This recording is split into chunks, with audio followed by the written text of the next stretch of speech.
Almost a potential offsides here. Quarterback keeper to Murphy again, the senior on the outside. He's brought down by the jersey, a tackle by Lawton Curran, who had 67 total tackles on the year, 37 of them on his own, and he gets back over there.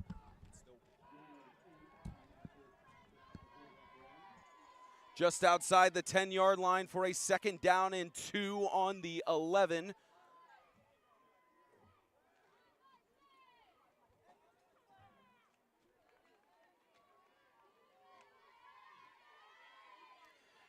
Murphy again on the direct snap to the outside. Murphy trying to go for the end zone, dive for the goal line. He lost the ball. It hit the ground, but they rule a touchdown. 10:40 left on the clock in the first quarter, and it's 6 points to start out for the Mustangs. The capitalization on the onside kick recovery by Murphy make that rushing touchdown. He had 21 heading into after the first 11 games of the season. He's got another touchdown on the board.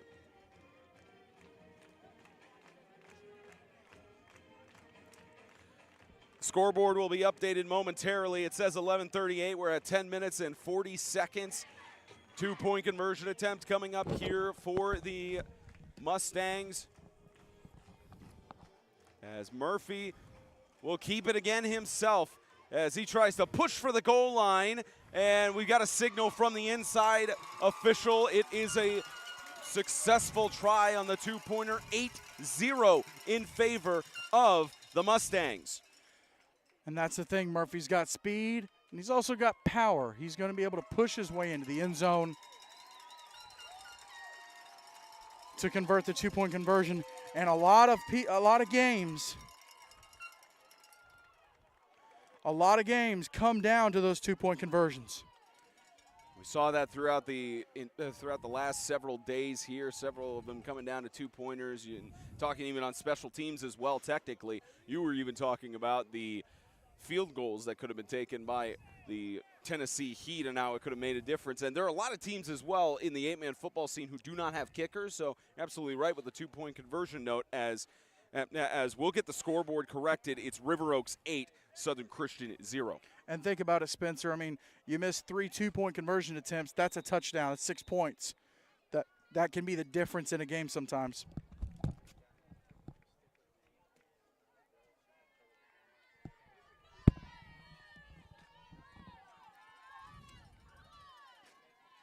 Another onside kick attempt. No issue there, as it's picked up by Southern Christian's Aiden Hahn, the junior. And we'll see the offense of the Patriots for the first time today, which, as we mentioned in our open, Jagger Scott has been the centerpiece of this offense and even as a junior, the lead rusher on the year for the Patriots at 1,026 yards, lead receiver in yards and receiving touchdowns at 7.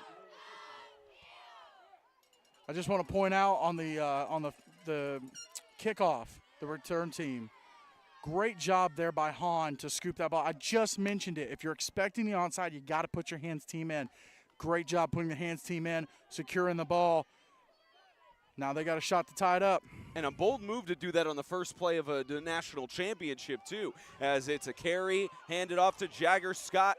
Gets down to about the 40-yard line on the carry. You've got the tackle from Byron Price, who had 34 on the year, 19 on his own, and they'll chunk that away for a gain of 9. And it's interesting he gets the tackle there, or that Scott's running the ball there. When I got the opportunity to talk to Coach Barton and Coach Scott yesterday on a live edition of Extreme Talk that you can watch right here on 8-Man Extreme. It was a good show, too. Oh, shucks. Anyways, so I asked Coach Barton, I said, what are you preparing for to play Southern Christian? And he looked at Jagger. He said, what number are you? He said, 15. Getting ready for 15. And there you go. Right off the bat, you see him carrying the ball and now getting the ball again. They'll count that as a pitch on the right side to Jagger Scott, and he gets stuffed by the Mustang secondary. What can't Murphy do? Murphy made the tackle, an open field tackle, which is the hardest thing a DB can do. I referenced it earlier. That is one of the hardest skills for a DB. So he jets around the edge to put him in scoring position, scores the 2-point conversion, and makes the tackle at DB. He is going to be such a key piece of this of the River Oaks team coming out of the MAIS, coming out of Monroe, Louisiana. And a shout-out to everyone watching back home, whether you're in Louisiana or maybe you're a Southern Christian person coming out of the ACSC. There in Opelika. Big shout-out to you guys for tuning in. 72 degrees, perfect weather here, and we got a false start.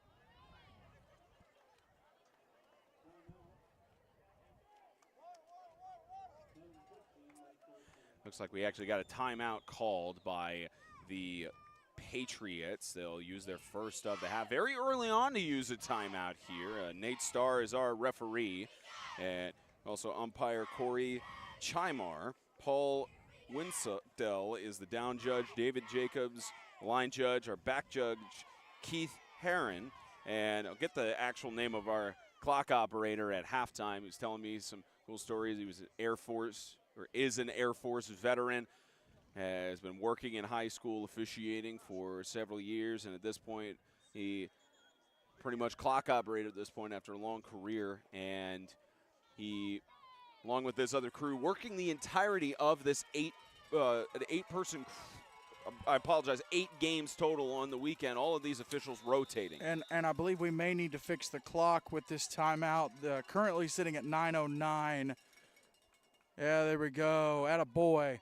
Shout out to Theodore Fernandez working the computer downstairs. 3rd and 5, toss on the left side. It's a catch for the Patriots. Lawton Curran, the junior who's got it. It's a 4th down, gets a gain of about a yard or 2. They'll spot it 3 yards short of the line to gain. Just a quick in route. You try to get something going in this situation. You don't punt. They're going for it. They're going for it. They're going to try and get it. And there's one name, Spencer, that right now you put the ball in his hands early on. Let him cook. Chef Scott, let him cook. And again, not uncommon when you're past the 50-yard line. When's the last time you've seen a team try to pin someone deep on the punt? It's been a while. It's been a while. Directionally, a lot of teams don't have that level of a punter, but it can happen.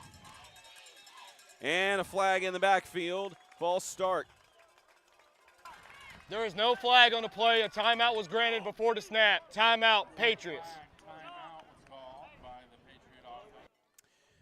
Already burning 2 timeouts, not even 4 minutes into the first quarter.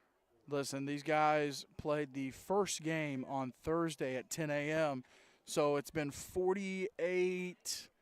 Let's see, this is the 4 o'clock game, so it's been 54 hours since their last game kicked off. The largest amount of time between 2 games, between a team playing in this tournament. I mean, typically, and that happened because they flipped right. D2. On Thursday, they did the 2 D2 games, the 2 D1. Today, they go D2, D1, D2, D1. So Southern Christian having a lot of time to sit, and it is rest, but a lot of time to sit. Playing the consolation, or I beg your pardon, what would be considered the consolation games, the Sun and Victory Bowls first. And you mentioned it earlier on the broadcast as well. Great for them to rebrand those games to give them a little more meaning and give out a trophy to the winning teams in participation. This is a carry up the middle for Jagger Scott. You mentioned they need to get him going early on, and I believe they're going to spot him for the first down. They do. They get him right at the line. Spencer, I mean, I'm kind of stating the obvious, but a couple minutes ago, I believe I said they're going to put the ball in one person's hands to get this first down. And it was Jagger Scott. Mm-hmm. That's who they're going to work. Now that you got a first down, now you can start airing the ball out a little bit. They can throw. They can throw a little bit. Elijah Bailey on the season, about 50% on his passes, 800 yards, and 8 touchdowns. So he can air it out a little bit. He can. The only challenge as well, we'll get to that after this play. Toss to the right side. It's a catch made. The reception by Jed Scott cutting to the inside. Turf Monster got to him at the 20, but the Patriots are inside the red zone. Great execution on the drag route. Scott coming from the left-hand side, I believe. Maybe we can get a replay. Maybe. Doesn't look like it this time. But great execution. Bailey finding his man, picking up the first down, keeping the chains moving. But what I was saying was that with Elijah Bailey, you're right, he can throw. The challenge is he also has 9 interceptions on the year. So QBR not that well, but the other challenge I've also talked about many times, interceptions, even if the receiver doesn't make the catch or it bounces off of him, they still count it on the quarterback. So Oh, so if we saw the actual exact film of it, maybe there's a couple of them that were not necessarily Bailey's fault, but regardless, 8-9 ratio. Toss right side, flag in the backfield, incomplete pass intended for Scott. We'll hear from Nate Starr again. I'm going to predict a hold.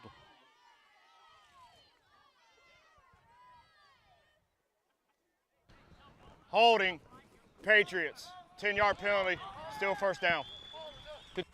Uno para uno, Spencer. Uno para uno. I didn't know you spoke a second language. Speak enough to order off a menu. I can say fajitas, quesadilla, and chimichanga. Burrito? Burrito. Taco? Burrito, taco. I would Enchilada. say. Yeah. Tostada. I'm hungry, man. Yeah. Well, you've also got a Oh, family, too, Lord. so you know where they all enjoy eating. Oh, yeah. Shout out, of course, to great Monica and the rest of the kids, Isaac, Annabelle, Eli. They're enjoying the sun right now, or they were at least earlier today. A lot of your family getting to enjoy things while we're on site here at Vernon. From the 30-yard line, it's a keeper. Bailey with the direct snap to him will get short of the 25-yard line and will gain about 6, maybe 4 yards back from the penalty for about a 2nd and 16. Sometimes you just got to remind the defense that, hey, we can run the ball. Our quarterback can move the football a little bit. I want to give a shout-out to all 229 folks watching. Thank you for jumping in. I'll tell you, we had that in this Division II semifinal at 1 p.m. on Thursday where we had about those viewership numbers. Glad to have you all with us here as we've got another flag in the backfield. False start. Full start, Patriots. 2nd down.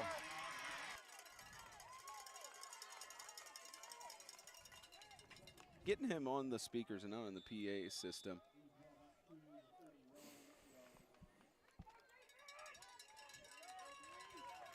"31-yard line after the penalty. They'll have about a 2nd and 21. Bailey on the scramble. Will toss deep on the left side, flag in the backfield. It goes off the hands of Byron Price, intended for Jed Scott, and double flags. 50-50. Well, it could be one of three things: OPI, DPI, or holding. I'm going DPI. Especially because it's deep from the back judge throwing that flag. And they'll have a discussion about it between his back judge, Keith Herron, and Nate Starr. You got to love how much discussion these officials are having with each other. Sure, yeah. There's 2 fouls on the play. The first one will be defensive pass interference. That will be declined. Then you got personal foul, roughing the passer here. 15-yard penalty, automatic first down. Spencer, that'd be dos para dos. I think you're just in the spirit of that because of Sean Hockley calling that penalty in German for the international game, and his father for the first game in Mexico calling the penalty in Spanish. Well, I think you're just in the spirit of it. Happened. But, hey, that's a huge advantage for Southern Christian moving up to the 15-yard line with the penalty. Actually, maybe the 14. And to the right side, there's Murphy again, this time meeting Jagger Scott. Again, we previewed in the open the matchup between those two. So far, Scott hasn't been able to break through for more than maybe a chunk play or two. That's a tough play to run, the pitch to the right-hand side on the short field, trying to get the edge when even on a regulation 11-man field where it's 53.5 yards wide, that spacing is still tough. You would think maybe you'd run that to the wide side, but again, I'm up here on top of the booth. Coach Scott is down there on the sideline, so I'm going to let him do his job. But gotta wonder about the play a little bit. That's a lob on the backside. A little bit of trickery as Lawton Curran tries to find the space, but he's got to get through Murphy. He's shoved down short of the 15-yard line. They'll spot him at the 17, and that brings it up for about a 3rd down and 13. You got to love the defense doing their job, staying home, keeping the play, even on the reverse. A lot of times you'll get the defender sucked to the original side of the play, and then the reverse, now everybody's turning around trying to catch what happened. And they handled business, kept the gain to a minimum. Looks like they ruled his forward progress was stopped in bounds before getting beyond the sideline, so clock down to 4 in this first quarter. Snap in to the right side. Bailey trying to find his receiver. He has to keep it himself. Murphy going to meet him again, or at least have a sort of screen so two defenders can come behind him. And short of the first down at the 10. They'll actually spot him at the 11 for about a 4th and 7. Trying to do they have kicking stats for Southern Christian? Negative, so they're going to go for it here.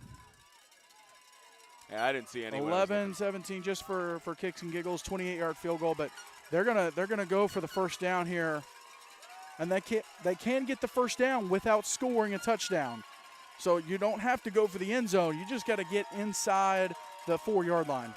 Bailey has got pressure, being chased down. He's going to try to keep it himself, avoids the first tackle, trying to do it himself. Down to about the 2-yard line. He got the first down for the 1st and goal. The maximum amount of effort being given right there by Bailey on the season. 114 carries, over 900 yards. He had 14 touchdowns, but he's averaging 18 yards a carry. And right there, it's about a 10-yard gain to get the first down. He wasn't able to get in, but you saw him just hoofing. And the great decision-making had the defender right there in his face. Big old number 51. I'm blanking on his name. That's going to be Kenneth Boston Jr. I ought to know that. But in his face, makes the decision, hey, I'm going to try and move these chains and put my team in his position to tie the game. And Caden Vanderberg almost got him too on the outside. High snap. Bailey will hand it off. An easy walk it to the end zone for Jagger Scott. And the Patriots respond. Jagger Scott is not someone that I would want to meet in an Oklahoma drill. He is a tough, hitting young man, and right there, give him the ball, let him go up the gut, and make them stop him. And Murphy on the defensive side of that play, Scott had a lot of momentum. That's the tough thing about trying to stop a goal line play. You're going to have the ball carrier with a head of speed, and the defender really has no room to step up because he has to play right there at the goal line. So the ball carrier comes up, immovable force moves the object that is not unstoppable. And the unstoppable force moves the object. You know what I was trying to say. Hey, James, I leave it to you to call this one. Snap, set, kick, and it's good. It hit off of one of the electrical wires, too. So for the brand. 7-6. That's River Oaks leading by a point over Southern Christian. Well, let's welcome in the 3rd member of our crew, Will Morrow. Will?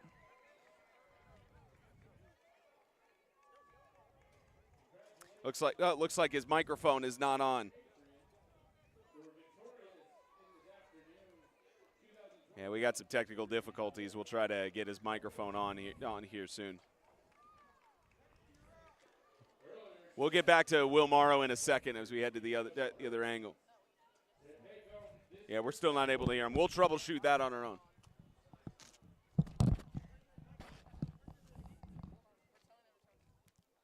Okay, his mic is on, so it's something with the receiver. We may have to figure it out here in a moment. But regardless, getting set for the kickoff here. River Oaks with a chance to respond, and it's going to be interesting how the dynamic works out here in the game. You've got River Oaks, who goes for the 2 points. You've got the Patriots, who have an excellent kicker, and they can get to 7 points regularly. It'll be interesting to see, how the score ends up in terms of the difference, the 1 point difference, how that adds up or doesn't add up. An 8-7 score right now. You've got the Patriots kickoff coming in from the junior Aiden Hahn. And almost an onside kick there as this will head out of bounds at about the 33-yard line. Free kick out of bounds call coming up from Nate Starr. And Robinson almost went to touch that ball, and thankfully for him, his coach was right there and said, hey, don't. So it goes out of bounds. And free kick out of bounds, Patriots. There will be a 5-yard penalty from where it went out of bounds. First down. And they'll move it up from where it was ruled out of bounds. Looks like the officials are spotting it at the 38, the 38-yard line. So it went out at the 33. And as I did the other day when I was on the call for the other game, I'm going to go ahead and if you can hear me and you're putting some negative stuff on the live chat, I'm not going to call anyone out, but we will shut down the live chat. Please keep this positive. Encourage the young men that you know and that you're rooting for. We don't need a whole lot of negative discourse on here. Let's focus on these young men. So thank you. Quarterback direct snap to Murphy on the right side again. He's forced out at the 41-yard line for a gain of 3 yards. Only shaves a few seconds off the clock, and they'll rule forward progress inbounds. About at 2 minutes and 5 seconds remaining in this first quarter. And thinking about it, there were stops as well to where 2 timeouts were burned by the Patriots that could be detrimental to them heading into the rest of this first half. And really the first substantial offensive drive that we've seen here from River Oaks. Of course, the first one kind of was after the onside kick recovery, big run. So this is Southern Christian's first good opportunity to stop it like they just did. John David Green trying to find a seam up the middle, and he gets stopped at about the line of scrimmage, 3rd and 7 coming up from the 40. The Mustangs of River Oaks were at a 10-0 record on their regular season, 4-0 in MAIS play. Had a split set of games, 5 at home, 5 on the road. We talked about it in the semifinal with their conference and their player situation being ruled ineligible a week before the playoffs and getting a great opportunity to participate here in Florida and to try and gain a trophy to end their season. Murphy again on the quarterback keeper and will try to push for first down yardage. They're not going to give it to him, about a yard short. 2 different things happening on that play. Not only were the Patriots trying to bring down Murphy, they're also trying to rip that ball out. A turnover would give Southern Christian the ball in positive territory on the positive side of the 50. So they're going for they're trying to get that ball, but Murphy, great ball control, ball security. And a false start. Looked like Price moved early. False start, Mustangs. Number 4, wide receiver. They'll move it back 5 yards. So what was a 4th and 1 for them to go for it is now a 4th and 6. Give a big shout out to all 256 people watching the game here. And again, a shout out whether you're a fan of River Oaks, fan of Southern Christian, from the conferences that these teams play in, or maybe you just want to watch a doggone good football game. And Tennessee doesn't kick off till 6, or 6:30, so you got time. Final seconds, and timeout burned by Murphy. Timeout, Mustangs, that's their first. Yeah, since we're only at 11 seconds left of the first quarter, we'll just talk about what you think is going to happen here in this final play of the first. Well, I actually want to address something that's being talked about in the chat to kind of keep everybody in the loop. So the question's been asked, the difference between Division I, Division II, why it's called Division II National Championship, whatever. So the difference between the 2 divisions is Division I are conference champions and conference runner-ups. That's why they did it this year. That's the way they try to do it every year. Teams that only lost 1, 2, maybe 3 games, but teams that have had an outstanding season. Division II are teams that maybe were 500, maybe a little under, maybe just over. Then maybe they didn't make it to their championship, but they want an opportunity to play a postseason tournament, give these young men the opportunity to kind of close out their season like this. And so that's the difference between 1 and 2. And Division II basic champion basically just means you won your bracket. Yeah, Southern Christian 6-3 on the year coming into the tournament, as Murphy will keep it himself, trying to get past the tacklers and gets brought down by 2 defenders. And it was brought down by Hahn and Bailey and moves the chains, trying to move the chains for a first down with a penalty back at the 40. More than likely you're going to see a hold call here. We'll hear from Nate Starr on the rest of the story. We'll have a discussion here, but as I was saying, Southern Christian. I'm calling a false start.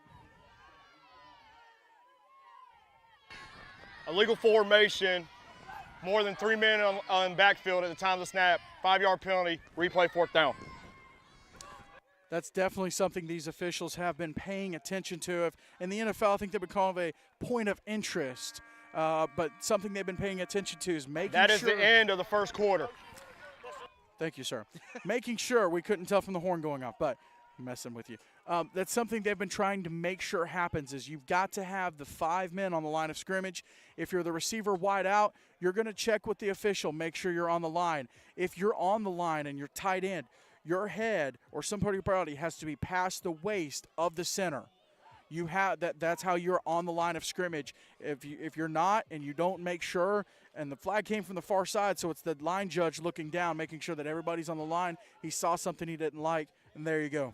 1 quarter down, 3 more to go in this Division II National Championship. 8-7, River Oaks leads over Southern. We'll be back in a moment.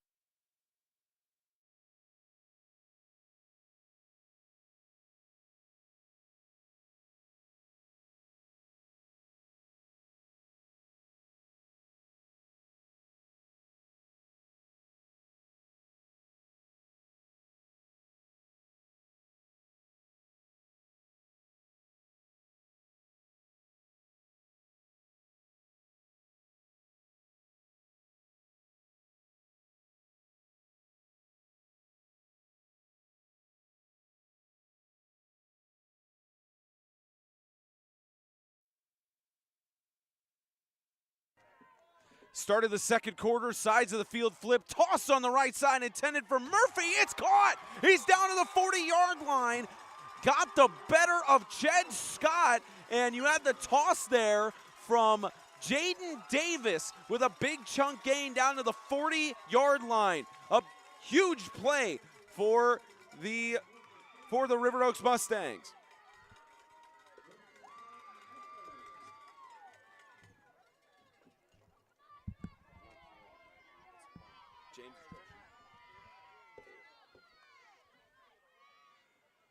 And off on up the middle, it's a carry from John David Green. Gets up to the 30-yard line for another first down to move the chains.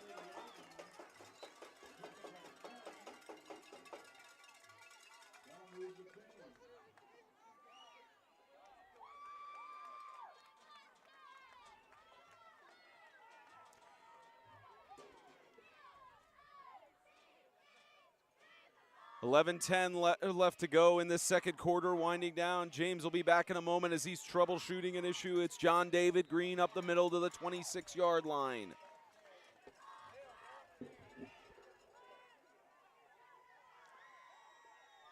Again, we appreciate those of you who are spending time with us here on a very busy Saturday, at least in the college football scene. A great game to have here.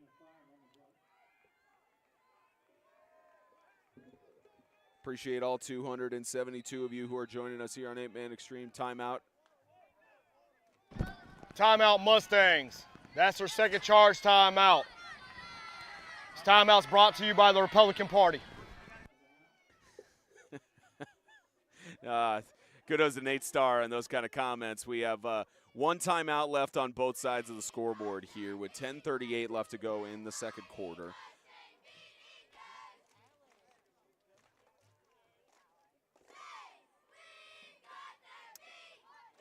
And 10:38 left to go here in the second quarter.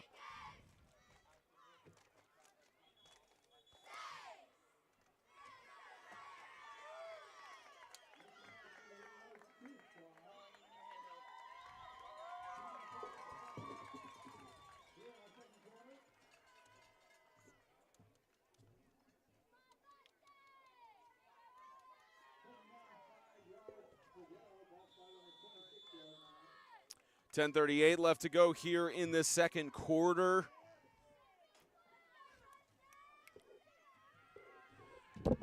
Second quarter, 10:38 left to go here. It's a direct snap to Lentavius Murphy. He loses the football but gets it back, and there is a flag on the far side. We'll hear on the call there, but fortunately for Lentavius Murphy, he does get the ball back on the fumble. We'll hear the call from Nate Starr in a moment. And they've still got the clock running right now with the penalty for some reason, as the officials are discussing here. I'm not sure why the clock is still running right now, but we'll hear from Starr. Holding, Mustang. That penalty will be declined. It will be third down. So they call a holding on on that call.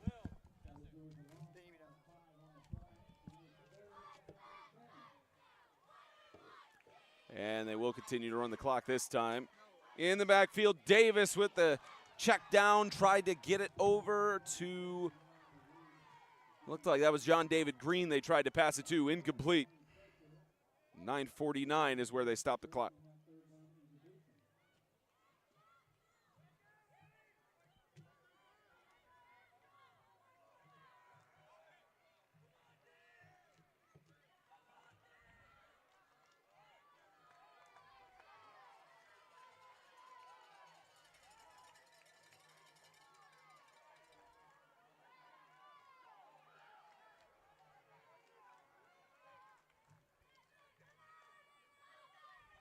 Fourth down and 10. Scramble, and Davis will escape the pressure and get to the 15-yard line inside the red zone for the Mustangs. Davis, the senior at the quarterback position. Holding number 24 Mustangs. 10-yard penalty, still fourth down. Didn't notice the flag at the 45-yard line, so what was a big run there, it's still fourth down, and they'll have to face a 20-yard gap to get a first down and extend the drive. Jaden Davis on the year as the quarterback, 56 for 89 on passes for 1,316 yards, averages about 23.5 yards per pass, per completed pass, 16 touchdowns and 3 interceptions on the year. Interesting matchup of the quarterbacks here between the junior and the sophomore. Or actually, I beg your pardon, the senior. And time on the field. Timeout, Mustangs. That's their final charge timeout. No more timeouts for the River Oaks Mustangs here with 9:13 left to go here in the first half. We will step aside and be back on the other side of this break.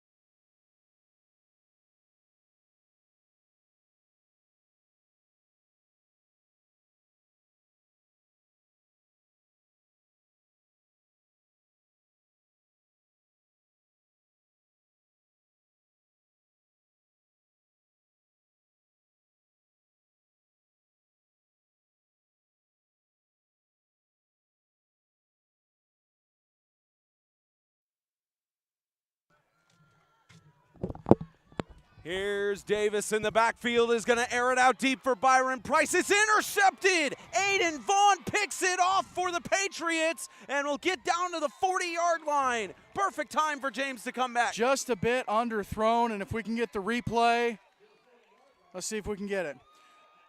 Just a bit underthrown, and great job by the Southern Christian defense to find the ball. There we go. We got the back end of it. It's all good. It's all good. But a big play there as the Patriots tried to drive it down. They had a big deficit to come from at a 4th and 20. And brings us to 9:01 left to go here in the second quarter.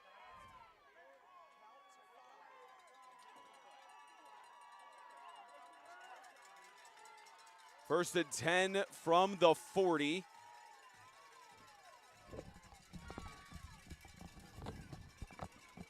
New life for this Southern Christian offense. Keeper on the snap to the right side. It's Elijah Bailey who is flagged down. Looks clear. It looked like a face mask from up here. Clearly a hands to the face mask. And it's tough on runs like that. Now, he did a great job of execution, ball in the outside arm so that he could use the stiff arm.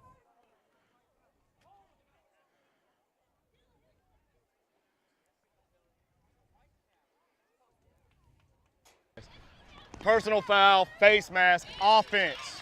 15-yard penalty, still first down. And I believe we'll hear from Will Morrow at the end of this drive. Seems like a good time to bring him in, but No, what I was saying is the ball carrier did a great job putting the ball on his outside arm so that he could do the stiff arm. The problem with that is if you're going to have your hand right here by the helmet, you've got to keep your hand flat. It's got to be flat. You can't, if you could bring it at all around that face mask, and it's tempting. You got to keep it flat. Unfortunately, Bailey not able to do that. It happens. Football's bang bang, and so a big run moved back. Brings the ball back to the 29-yard line, or they enforce it on the foul. False start. Patriots, 5-yard penalty, still first down. They bring it back another 5 yards to the 24. And if you're Southern Christian, you just had a massive defensive play. You had a good offensive play, yardage taken away, and now a penalty here. Losing a little bit of that momentum you had from the interception. You got to find a way to get it back as you're looking at. That's to the left side, looking for the pass in triple coverage. Almost out of the ball came out. Did he make a football move? Waiting for the signal on it. They ruled time. Let's look at a replay, Spencer. Let's see what the replay shows. I think Nate is going to give us a clarification on the ruling. And they're going to roll it in a complete pass, it looks like. Can we hit replay one more time? Let's hit replay one more time. Don't know if they got it the second time on there, but. No, yeah, crew trying what they can to get those things done. 8:14 left to go in the second quarter. An incomplete pass is what the officials rule in real time. Second down and 20+. Here's Bailey. Has got a little bit of time on the pressure, but it's intercepted. Latavius Murphy gets the pickoff. An interception for an interception, and he's still on his feet. Latavius Murphy trying to cut inside. Touchdown! Touchdown, Mustangs!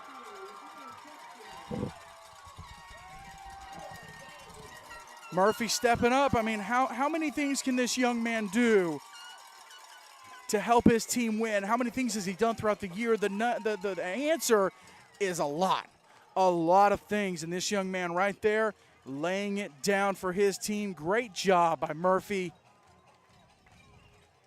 Great job by Murphy to put his team in the lead. An interception is what gave the Patriots the drive in the first place, and then Latavius Murphy deals it right back. Essentially a 30-yard pick six from the senior.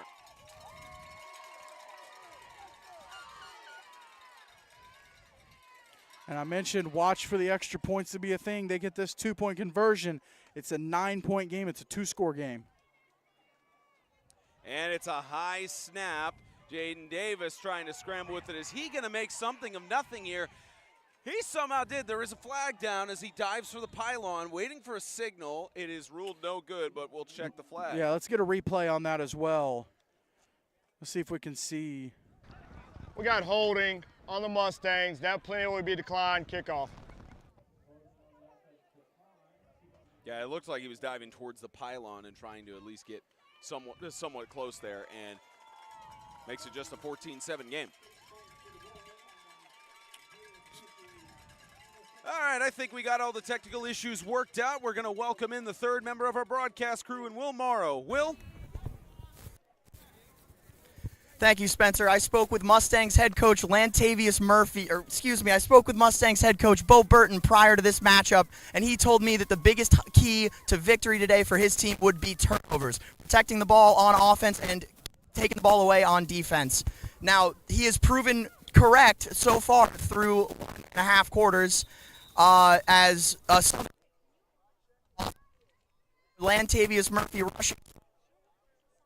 Me another Lantavius Murphy house to extend the Mustangs lead to. You know, he said Lantavius Murphy mistook him for the coach. He could very well, with how great of a player he is right now, he could take that football knowledge and natural game ability to a coaching job at some point in the future. Absolutely, absolutely. The young man has the knowledge. He obviously has the physical ability. He could do it. 14-7 the scoring margin right now for the Mustangs over the Patriots in this Division II National Championship. And you clarified it on the difference between these two, and mentioning earlier about the records having a factor into it. The Patriots of Southern Christian were 6-3 on the season, 2-2 in record in the ACSC. They lost in the semifinal 29-6 against East Central Homeschool, which they were in the Division I bracket with being the runner-up in the ACSC. And they just won the Victory Bowl, Evangel Christian, the conference champs. And they'll booch this, a pickup by Bailey, and he gets a good tackle, or a good tackle attempt there from Caden Vanderberg on the collision. He got a couple yards after contact, and we got some shoving on the sideline. Just listen, it was the boys discussing what they did yesterday, what they could potentially do tomorrow, what might be open, and going, man, I bet you had a lot of fun. That's all that was, man. That's all that was. A little discushy-scush. We also had from Thursday's game, we had some of the contests that were starting to get a little bit more chippy, but it's because of how much they care.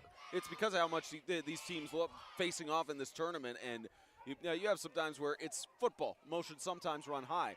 But well, you've got seniors in this game that this is their last, unless they go play in the Gatlinburg All-American Bowl, which will be December 14th at Rocky Top Sports World. You can get your nominations in now, but unless they go play in that game, this is their last high school football game. The emotions are insane right now. Guarantee it. I just noticed you're wearing the All-American Bowl cap. Just noticed you're repping that today. It's a good one. For the brand. It's a good one. 1st and 10 from the 45. It's a carry up the middle. And who else but Murphy to be in company on making the tackle there? And who else but Jagger Scott to be carrying the football? You got to listen. I've said it once. I've said it again. If it ain't broke, Spencer, you don't fix it. Jagger Scott is balling right now. You keep working him, keep riding that horse. And by the way, just to clarify, this is not the tournament that was in Dayton, Tennessee. No. This is a completely separate tournament. Hand off up the middle. There's Jagger Scott again trying to push through that defensive line. He gets down to about the 36-yard line is where the officials will spot him, about 3 yards short of the line to gain. We talk about Jagger Scott and the excellent job that he's doing carrying the ball in this game, leading his team. But I'll tell you what, okay, if you happen to run into number 51, Kenneth Boston Jr., there's only so much you can do. Oh, yeah. You're going to have – if you meet him head on, you're going to have to try and go east and west. And more than likely, there's going to be a River Oaks defender right there. They're going to shut that play down, and that's what you just saw. I'm 6'1", and we don't have on a good day, depending on what gas station you're walking out of. We don't have exact heights on the roster for any of the players, but he has a couple inches on him as I stand there. And almost a fumble there from Elijah Bailey made something of nothing. You saw the ball almost went out of his Is it a fumble or a completion to himself? The ball never came out of his hand. Yes, it did. At Can we get a replay? Can we get a replay? At least it didn't look like it in real time. Let's see. We didn't get the potential there, but it was almost. He had the ball like up in his hand, almost close there, but made something of nothing. 1st and 10 on the 32-yard line.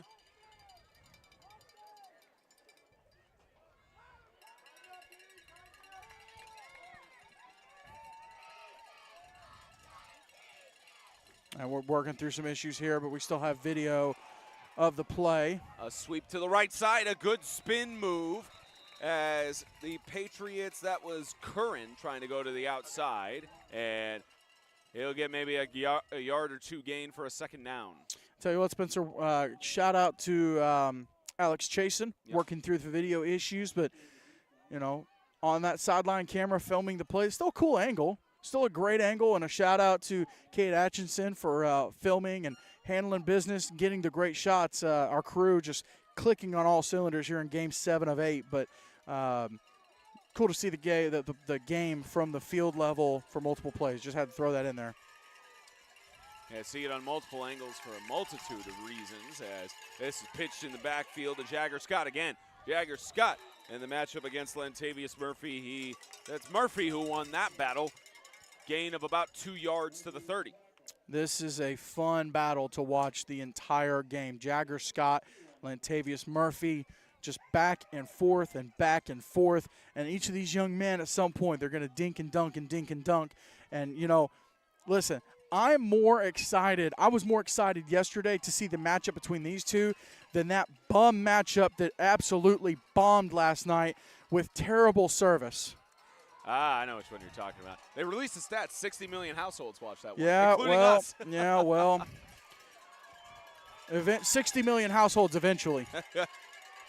Keeper again by Bailey. He does get the toss off incomplete. Wow. Dangerous situation. Robinson for the Mustangs dove for it, and it brings up a 4th down and 8. Great job by Robinson to read the play and make up for trying to get back to make a play. Great job by Robinson there. Yeah, you could see he was partially upset with himself there, wanting that chance or that opportunity back. And it also looks like we've got a player, we got a timeout for injury. Here from Nate Starr. Actually, we will not. Looks like for Southern Christian, Lawton Curran having to be helped over to the sideline. We'll try to get an update as we hear that. On a 4th down and 8, Bailey will look for the pass. Instead, he'll keep it himself, and matching up with Murphy, I believe he is short of the line to gain by several yards. Can we get a replay real quick? I want to look at something on this run by Bailey. There we go. Great job, Alex. Way to go, buddy. Right here, I'd be curious. Nope, he got his shoulder. Okay, thought there might be a face mask. Great no call from the official. He just got his shoulder. And Bailey doing everything he can, and sometimes just like in life, no matter what you do, trying to do everything you can, it's going to be a little short. But you know what these young men do? They get up, get back in for the next play, try to get the ball back for their team.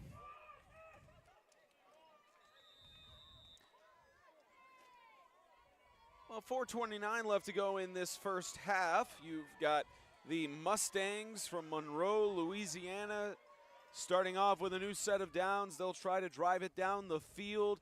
Fake the quick toss on the outside to Murphy. He's got it in double coverage. There goes Murphy in double coverage. He's got the speed. He's got the 6.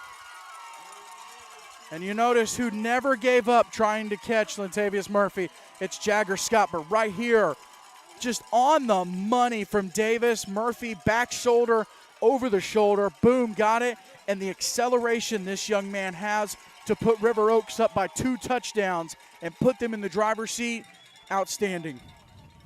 You could see him on the sideline shaking hands with his players. Looks a little bit tired, and rightfully so after that burst. Yeah, I'd be tired.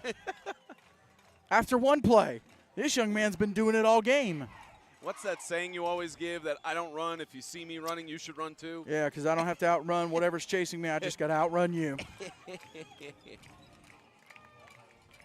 2-point conversion attempt coming up here for River Oaks. And both teams with all 3 timeouts still. It's very interesting. Southern Christian on this upcoming drive, see what they do.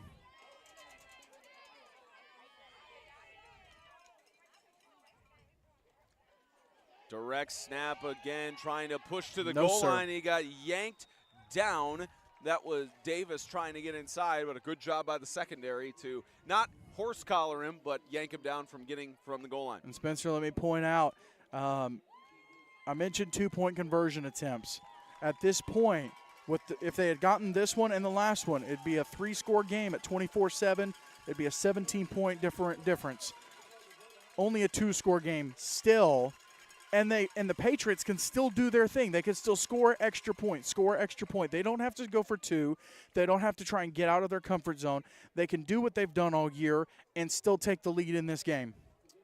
4-12. And I think Southern Christian, we might need to fix that on the graphic. They do have all 3 timeouts. Yeah, No. I'm sorry. They did burn timeouts. Nope. Shout out to Theodore Fernandez. They have burned timeouts. Yeah, Southern Christian burned 2 timeouts in the first quarter. Shout out Theodore. I apologize. You're absolutely right. I was looking at the scoreboard here, which is incorrect. Yeah, it hasn't updated yet. So now that changes everything on this drive here at the end of the first half. You've got no timeouts. You do have 4 minutes, but you've got to try to move down the field. And on top of that, you have to anticipate the onside kick. Well, still plenty of time with 4:12 left in the second quarter, certainly. But one of the things that you see more at the collegiate and professional level is constantly running 2-minute drills in practice and preparing for this. There's only so much you could go over in practice at the high school level with the limited time you have. And this goes down to the 31-yard line and is picked up. That's by River Oaksland, I beg your pardon, Southern Christian's Jed Scott, who got pretty much no return on there, and they'll start out on their own 30-yard line. Tough situation there. He could have fielded it. He could have taken a chance on not fielding it and seeing if it went out of bounds, but hey, the young man decided to just grab it, try and make the best, try to make some chicken pot pie out of chicken scrap, and, you know, sometimes it doesn't turn out right. Sometimes, you know, cooks aren't right 100% of the time.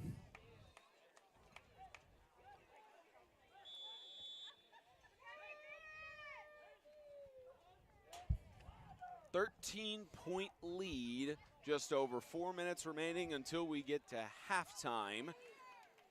Division II National Championship for high school 8-man football. As they send Decker in motion, it's a bit of trickery again as Scott will push it through to move the sticks for a first down.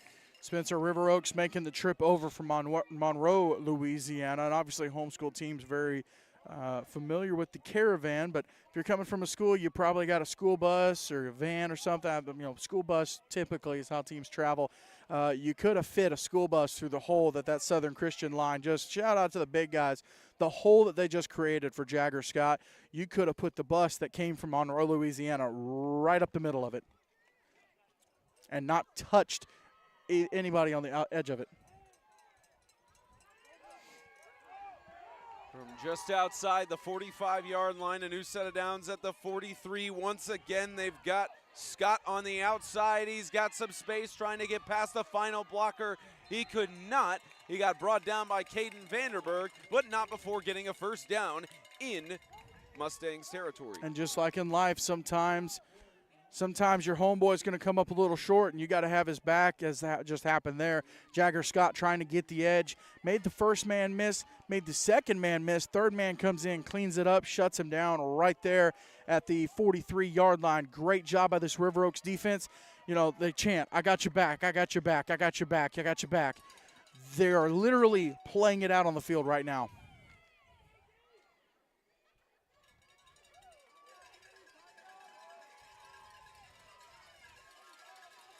First and 10, inside the 45. Bailey alone in the shotgun. He'll keep it himself. He's got Murphy in pursuit. Murphy tripped on it. Murphy tripped on the floor of the field. Tried to see a little hurdle from Bailey and gets a gain of about 6. And you can tell Murphy when he got back up on his balance, he clapped his hands together knowing he wanted that chance back to make the play. By the way, there is 8-man football in Georgia. Responding to the chat a little bit, there is 8-man in Georgia out of the GIAA, and their championship game is next week. It's going to be Sherwood Christian taking on Westminster Schools of Augusta. Should be an excellent matchup. I'm looking forward to it. And Westminster was in the Florida tournament a couple years ago in the Division II Nope, side. it's different Westminster. You're right. False start. Patriots. 5-yard penalties. They'll take it down. Yeah, that was Westminster from Louisiana. Yeah, there's 2 different ones. That's right. Right, this is Westminster Schools of Augusta, Georgia. So it should be a good one. And the one from Augusta, you know if they've been down to Florida? No. They have not. Negative. And I also would like to, while we got a stop in the play right now, I'd like to give a big shout-out to Shorecrest Prep out of the SSAA in Florida. Sunshine State Athletic Association winning their championship on Thursday night. And then last night, Cary Christian School out of Cary, North Carolina, winning the NCISAA championship.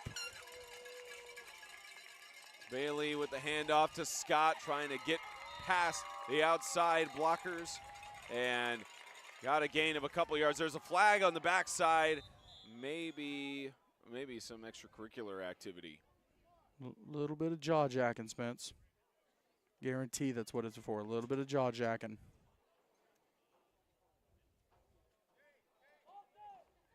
And it looks like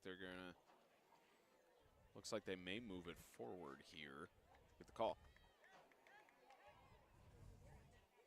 After the play is over, dead ball, personal foul, number 24 on the defense. 15-yard penalty, first down.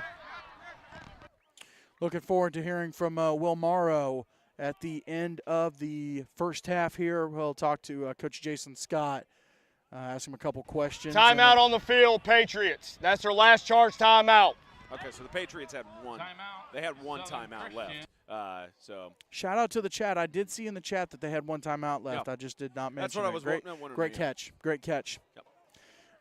1:24 left to go before halftime. As you mentioned, Will Morrow is going to have a conversation with Southern Christian's coach Jason Scott, which, at least from what we looked at on Max Preps, they only have stats back to 2020. Didn't get a chance to talk with Coach Scott before the game and ask him how many seasons he's been with the program, but at least a minimum of 5 years. And from the conversations we've had with him all throughout this weekend, and even you talking to him during the season, and if I'm not mistaken, you interviewed him on Extreme Talk in the not the preseason, like July, August, and such. Another one of those great conversations to it was a little bit later in the season, around October. Yep. Yeah. Another one of those great conversations to have.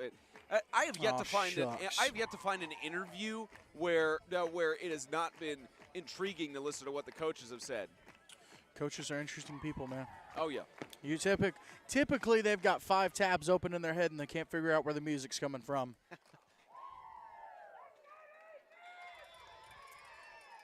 Yeah, we at least know where the music is coming from here. We're on the side of the PA system here in Vernon. Well, I think that was coming from River Oak School for the cheerleaders. That's right, yeah. Bailey, once again, Scott, left side. Scott trying to get to the edge of the 10-yard line, trying to push through, and he's forced down by Lantavius Murphy. Touchdown saving tackle, but it brings up 1st and goal. I mean, coaches preach constantly, keep your legs moving. Keep your legs moving. Sometimes players trying to go up high, and players go up high. They try to wrap you up high.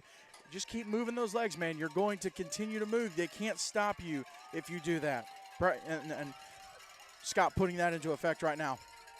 Flag in the backfield, a handoff up the middle, and Scott, for the moment, is in the goal line. Illegal motion. Patriots, 5-yard penalty, first down. Bring it back 5 yards. What looked like an easy walk into the end zone for Scott had an illegal motion.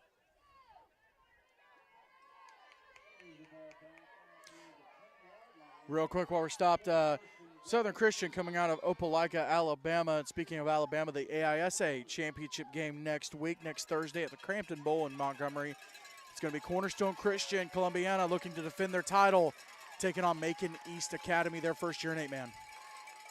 To the right side, Bailey looking for his man. He's going to keep it himself. Elijah Bailey trying to push past Murphy, and very hard to push past Murphy. Again, I'm geek. I mean, Murphy is just absolutely putting the team on. I mean, the young man's going to need a chiropractor after tonight. Putting the team on his back, doing everything he can so the River Oaks can go back to the Monroe, Louisiana. And maybe it's not the trophy they deserve, but it's the trophy that they're going to take back. 44 seconds remaining in this first half.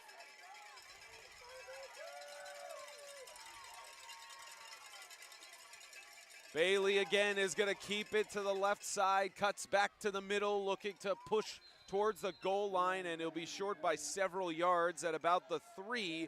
That'll bring up, I believe, 4th and goal. Clock's ticking, you got to go, no timeouts. Looking at a 4th down right here. 3rd and goal.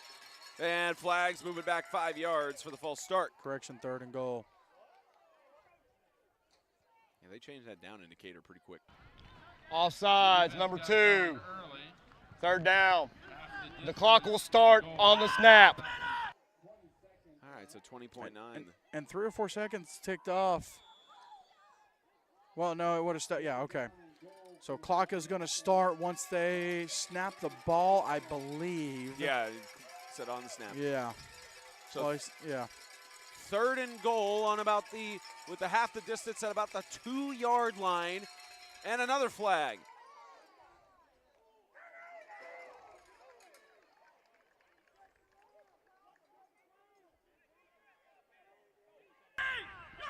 Offsides. Mustang, 3rd down. River Oaks, the Mustangs, just eager to jump in there, shut down this scoring attempt, and it's cost them twice. Not a lot of yards, though, in fairness. I mean, just half the distance. You know, they're inside the 5, so it's not like they're losing a ton of yardage, but they are mistakes. 3rd and goal at the 1-yard line. Bailey has Scott to his right. He's going to keep it, looking for Scott on the pass, and cuts it in the middle, incomplete. A little bit of trickery when you normally think it's going to go to Scott. They pass it that time. It looked like it was Jed Scott, not Jagger.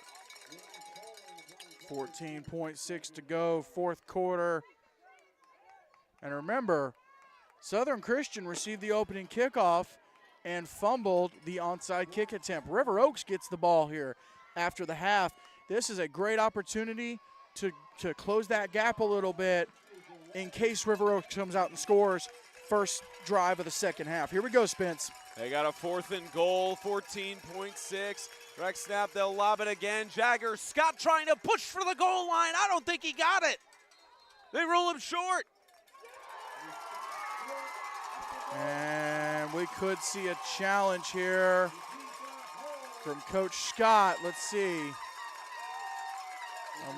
Now he is on the far sideline, so he was closer to where Jagger was trying to get in on the left-hand side.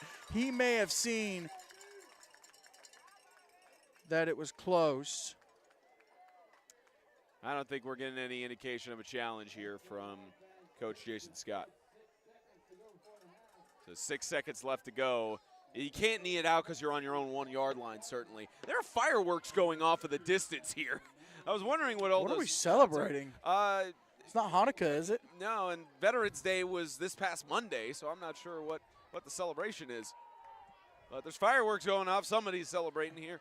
High snap, quick sling, Murphy, left side, 1 man to beat, cuts inside, back around. Time expires. Does Murphy have a chance? He does. He's going to the right side. Murphy trying to get past. We have a flag down at around the 30-yard line as Murphy gets in space. Murphy just making it look so easy, and he's finally brought down at the 48. We'll check the flag. If that's defensive, the half cannot end. It'll be an untimed down, but we do have a Mustangs player down on the field. That's Murphy.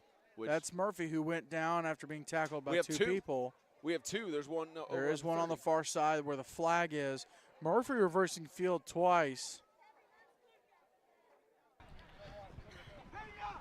During the return, holding, Mustangs, also a personal foul, blindside block, Mustangs. They both will be declined. We're going to halftime. So we are going to halftime, and we mentioned the fireworks in the background. Eli, do y'all have any holidays going on right now? Y'all have any holidays going on right now? Yeah. Well, never mind. We're trying to figure out why fireworks are going off. Anyways. Can't figure out. Anyways. 20-7 at halftime. Will Morrow is looking to talk with Coach Jason Scott. We may try to get him in a few seconds. And yeah, it's a good stop. That is a good stop at the end of the first half. We got Jason Scott on standby with Will Morrow. We'll send it down to him.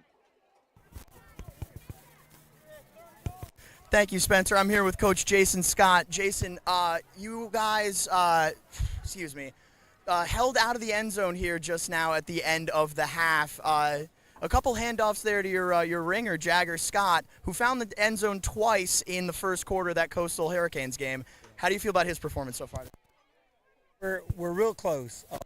I think most likely we just need like one more block to get in there. Jagger squares he got in there. I didn't have a challenge because you have to have a timeout to have a challenge. I think we would have won that one, but 20-7, we're still in good shape. We can get some of our linemen to get upfield and block a little more. I think we'll be in this ball game. I think we are anyway. I don't think we're out of this yet. Last game, these guys ran out of gas pretty quick. We play a lot of Ironman football in Alabama and Auburn, and so our guys are ready. We're in good condition, so we're still in this thing. Absolutely. Thank you so much, Coach. We didn't even remember that. If he had a timeout, he could have called the challenge, may have won that from what we saw up here. But regardless, halftime, 20-7 the lead for the Mustangs of River Oaks over the Patriots of Southern Christian. We'll be back at about 3 minutes left in the halftime break to hear Will Morrow talk with Coach Bo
We welcome you back to the Division II Championship for high school 8-man football 2024, and Will Morrow is with head coach Bo Barton on the sidelines. Will?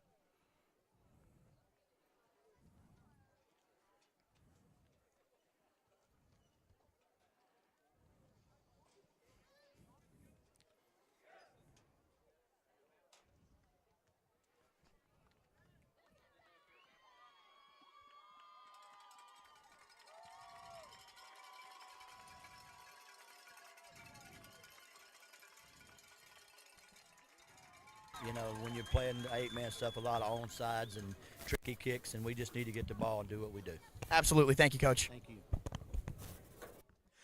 Appreciate that, Will. Coach Barton liking what he's seeing from this first half here, Division II championship game. And Will still has his microphone on, but he should have it off in just a few moments. Spencer Thompson, James Shannon. We saw Will Morrow, third member of our crew, our producer Theodore Fernandez, camera director Alex Chasen. We got on cam ops Eleanor Rodhouse, Eli Cornett, Kate Aitchison.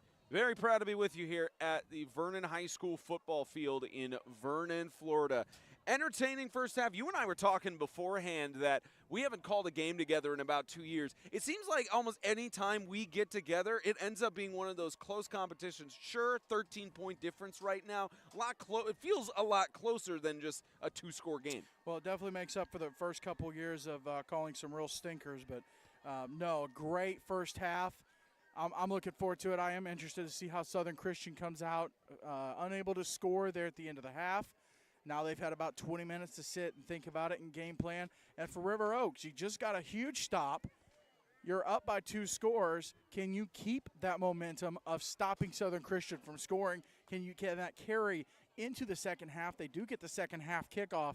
So coming out and scoring would put them up by 3 scores and would really, really help their case for taking the trophy back to Monroe, Louisiana. Maybe not the one they deserve. I mean, they do deserve it if they win. They've earned it. Maybe not the one they deserve, that MAIS championship, but definitely the one that they have won. Just waves down below to Coach Kyle Collins of the Freedom Cowboys. He's on site and ready to go for the Division I championship game, setting up between his team and the Freedom Cowboys and Coach Yeomans and the Pack Panthers. Eli Cornett, Theodore Fernandez, and I will be on the call for that one. Kickoff time estimated for a 7 p.m. start, but with the way this game is going, it could be delayed. We'll see how it goes, but should be a fun one down the stretch in this second half. It should be a fun Division I game to end the festivities here north of Panama City Beach. The Patriots and Mustangs at a 13-point difference right now in this third quarter. And we were talking about how the Mustangs would have made a lot more sense for them to get a stop at the end of the first half, which they did with receiving the second half kickoff, and almost looked like Latavius Murphy was going to run it back for a touchdown, but then a block in the back call that brought it back and ended the first half. And he got tackled. Yeah, he did. That's part of it too. Yeah, a lot of stuff. He looked like he was on his way. And it's picked up at about the 38-yard line. Again, player safety in high school football day, unless you catch it, I think, above the waist, because we saw a couple returns back. Unless you catch it high up, you can't return it for player safety purposes. But Zendarian Colquitt, the senior, anticipating that low kick, and the Mustangs will start out on their own 38-yard line. Well, as we get ready for an exciting second half, definitely want to give a big shout out to all 234 of you watching the game here. A lot of eyes on this one. A lot of eyes on that Southern Prep semifinal as well. Absolutely. They'll hand it off. This time they give the ball to John David Green. He'll get about a yard or two gain on there to bring up second down. And especially when you're an offensive coordinator for a team, you try to think of different schemes and different ways to catch the defense off guard. And The challenge is Murphy is so good when he has the ball, and it's so difficult to bring him down that when you have handoffs like that to John David Green, you want to give chances to your other players, but there's only so much you could do when he's getting stuffed for either a yard or 2 gain or loss of 1. Trying to run it behind the big man, number 51, Boston, who's got he's the Ole Miss commit. And the Ole Miss commit as Murphy will keep it on the right side, and he'll go to try to tiptoe the sideline, staying in bounds. He's got space. Murphy to the end zone from the 38, about a 62-yard rushing touchdown. Well, and it's not the first time this young man has just absolutely ran like his life depended on it and put his team in the end zone. He is doing it for River Oaks. They come out of the halftime and put a touchdown on the board. Makes it 26-7, chance to make it a 21-point game. And keep in mind, not completely out of reach there, because the Patriots do have a kicker that they could get extra points if they make key stops down the stretch. This here would make it a 21-point game. There's the toss right side. The catch is made. That's Zundarian Colquitt, who makes it to a 28-7 lead. And a 21-point lead with 11:03 left to go here in this third quarter. And I believe Will Morrow should be on standby for a live hit. And I believe so. Let's hand it down to Will Morrow once again. Will. Right. I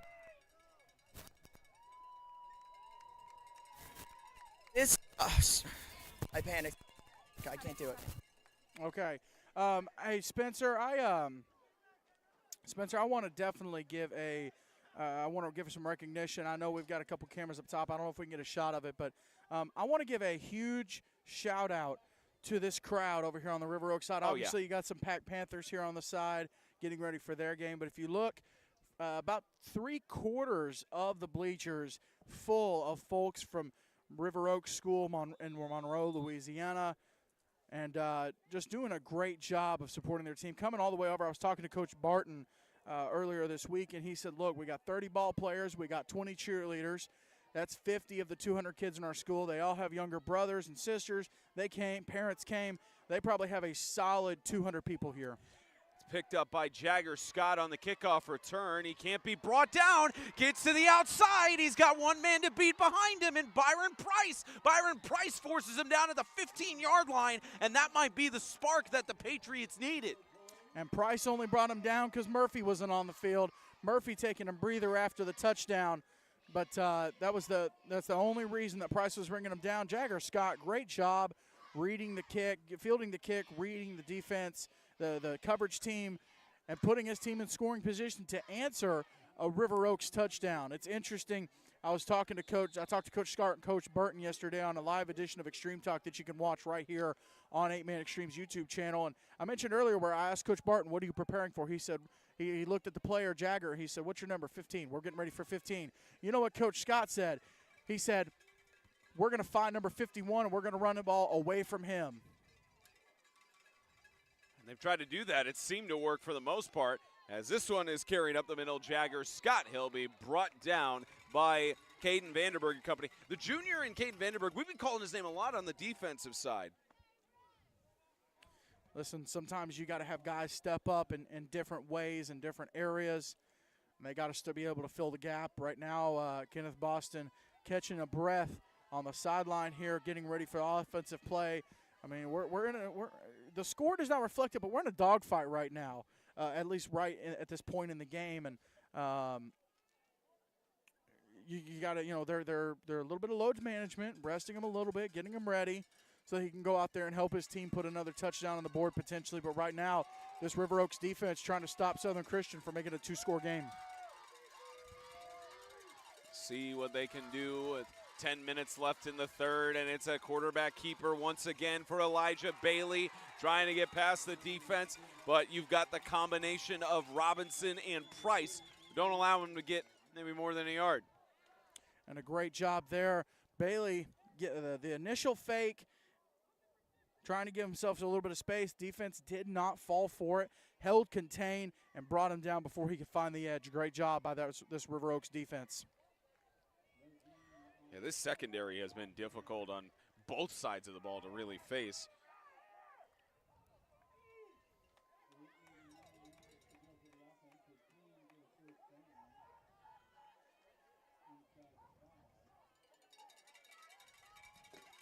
Play clock ticking down, by the way, under 5 seconds. 3, 2, 1. They got it off. They did get it off. Bailey, they got it off, but they won't get past the sack. Jackson Mika, the junior, with a big sack. Here's decision time for Coach Scott. 4th down, ball at the 23. It'd be a 40-yarder. I mean, do you just throw the kitchen sink at him and let your young man take a shot at the field goal? You try to get this first down. The line to gain is around the 4-yard line. Currently, the ball spotted at the 23-yard line. So it's a 4th and 19, and they're going to think about it. Timeout, Patriots. That's their first charge timeout of the second half. We don't have a TV timeout.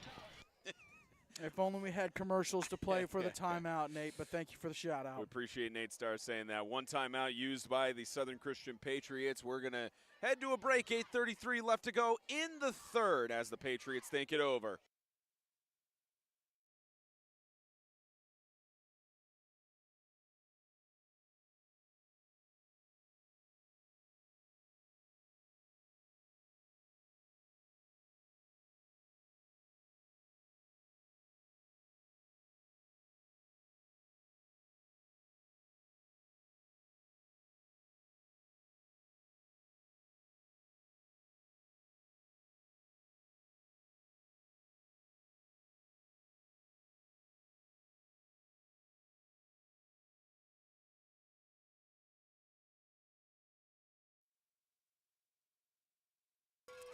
Patriots use their first timeout of the half.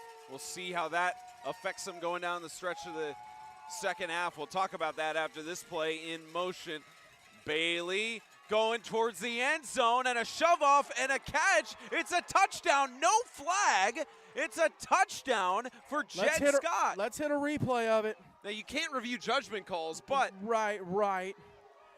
you have a lot of the Mustangs fans who are upset, but yeah, a clear push off, and the young man down there with the defense. I believe that was number 5 for River Oaks. That's going to be Micah White. I think it's Micaiah White. Micaiah White. Interesting no call there. Yeah. But in fairness, it is with a successful extra point, still only 28-14. Interesting no call there, but I'm sure they have a reason for it. You do the honors, James. Snap, set, kick. It's good. It hit off of Young the man, electrical 2 wire. for 2 on the day. Let's go, baby. Both of his PATs have hit. Go For ahead. the brand. Both of his PATs have hit off of the electrical wiring. No electrocution on it, which that's a cartoon adage anyways where it has that. That's not how it works. Hey, yeah, listen, it's not how it works. to have the pinpoint precision Oh, yeah. to hit the electrical wire when you're not trying to is a skill that not a lot of kickers have perfected. Maybe even Pat McAfee couldn't even do that twice. I know we've been on site all day and none of us really watched College Game Day today, but he has that field goal kicking contest for tuition that's happened. I ain't even worried about that. And brings us to a 14-point game. You mentioned it, James. This is still a dogfight, even though the score at first looked like it was so one-sided. And there's a reason why, and I was talking with the tournament coordinator, Mike St. Dennis. He was mentioning this is where Thursday you have the teams settle in because maybe not sleeping on their own bed. They get another extra night between games to get ready and comfortable with it. And he mentioned that sets us up for a great Saturday. And through almost 3 games, we've had a great slate throughout the entirety of the Saturday. Absolutely.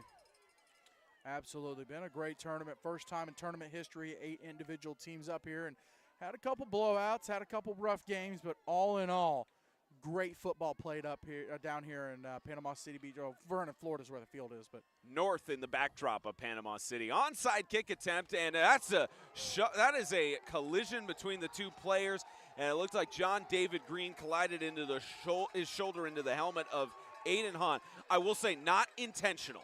I will not I think he was not intentionally doing that, but the concern right now is for Aiden Hahn, the junior, who is down on the 50-yard line. we still have not gotten a ruling. Timeout on the field for injured player. No flag was thrown. Let's hit a replay. Can we get a replay? I don't know. We'll see if we can get it on the back end. We might be able to. Nope, we didn't get it on the back end. But at least seeing it in real time, you saw the collision, and there were some players who were potentially upset about it. But now the concern with the entire Patriots roster is looking at their fallen player in Aiden Hahn. We also have not had a ruling on the recovery, and that may come down to an official review. And yeah, you have great news to see Aiden Hahn going back on his feet and recovered the onside kick earlier for Southern Christian. I believe we could be, and I believe it's still the ball going to the Mustangs, at least with the way they're looking with the offense coming out on the field.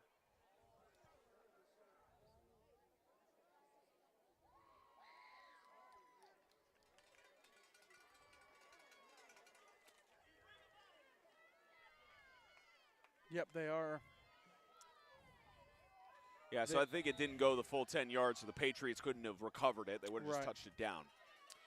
Well, no, it did go 10 yards. Or it did. The Patriots didn't get to it.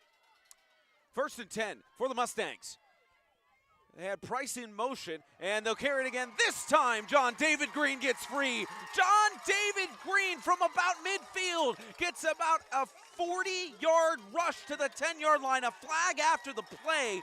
Maybe some extracurricular activity, but a 1st and goal for the moment. Let's hit a replay of that. John David Green doing a great job finding the hole, getting in an open space, and great job from our video director, Alex Chasen. Jagger Scott, a little bit of extracurricular there with a great hit by him, but that could cost them on the backside. What a huge collision, though. We've seen some big hits in this tournament, Spencer. It has been a physical fight on both sides.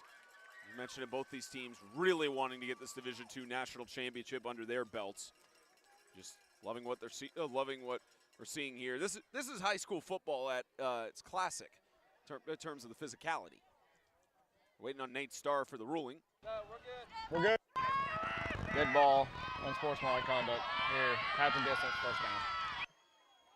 So they call it a personal foul there. I like to think Jagger was asking him how his mother was doing. Murphy to the left side has got space to get past the defenders, and he does. Touchdown, Mustangs. Such a dangerous play. You saw River Oaks overload the right-hand side, which meant Southern Christian had to adjust and bring a bunch of defenders to the right-hand side. And Murphy, all he had to do was get around the one defensive end, everyone else in position, out of position. He just had to hit the corner. River Oaks up by 3 scores. Actually, right now, it's still 2 scores. Still a 2-score game. Pending this 2-point conversion attempt.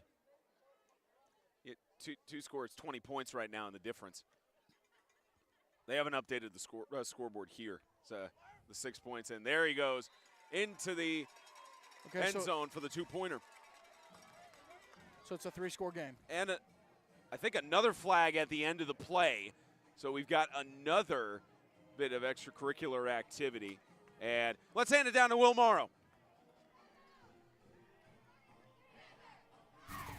Thank you, Spencer. This Southern Christian team, not a lot going on defense this evening, but they have been able to generate some offense courtesy of their 2-headed monster, the Scott twins, Jagger and Jed. Jagger scoring in the 1st quarter and Jed earlier on here in the 3rd. And we will wait patiently to see if they can keep their team in this game as their defense continues to surrender points to Lantavius Murphy and the Mustangs. Here's Nate Starr. The extra point is good. Then we have a dead ball, unsportsmanlike conduct on the Mustangs. Number 9 is ejected. That's Zadarian Colquitt, who has been ejected from the contest. The senior in his final game in the Mustang uniform with his brothers, mind you, has been ejected and disqualified. And I hesitate to pass any criticism or judgment on the young man. Oh, for I'm not sure what was done or said. You hate it for him in the last game of his senior career, unless they go play at the Gatlinburg All-American Bowl, December 14th at Rocky Top Sports World. You can get your nominations in now, but I want to expound on what Will was talking about. Sorry to cut you off, James. I was pointing the coaches were meeting. We have my timeout for commercial. It's my timeout for the 8-minute stream to go to commercial. We love you, Nate Starr. All right, we're going to head to commercial. The teams are going to talk at 8:01 left to go in the third. 36-14 in favor of the River Oaks Mustangs.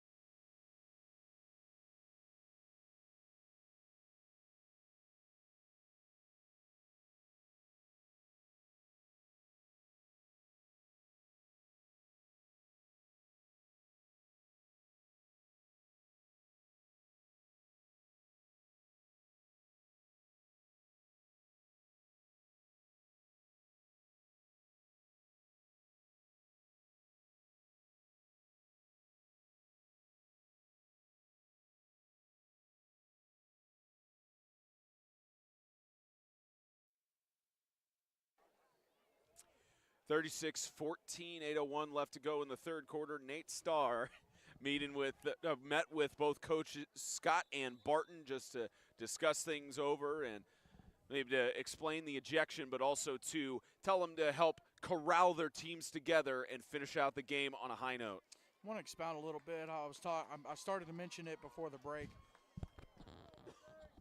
I want to expound a little bit upon what Will was saying. Obviously, the Scott twins, but I think someone you cannot discount is Elijah Bailey, number 5. Want to give the man his flowers. He has been laying it on the line for the Patriots. They have a group of young men that have been together for a few years now, building this program, one of the newer 8-man homeschool programs in the state of Alabama, newest team to the ACSC, making the playoffs for the first time this year in program history. So they've done a lot this year. They've been able to come to the tournament, win the first game, compete for a Division II championship. And so a lot of positives to build on if you're Coach Scott and the Southern Christian Patriots. And that personal foul moves the ball back to the 25-yard line. Set to kick it off for the Mustangs is Andrew Robinson.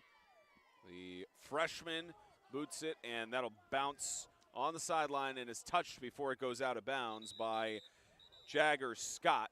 And yeah, that was actually just seemed like a more smart play because he almost had a player near him and could have tried to let it go to the out of bounds marker, but could have risked the ball being turned over.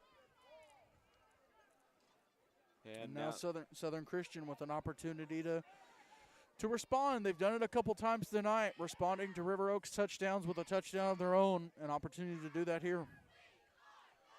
Facing a 22-point deficit. Still plenty of time here in the third quarter.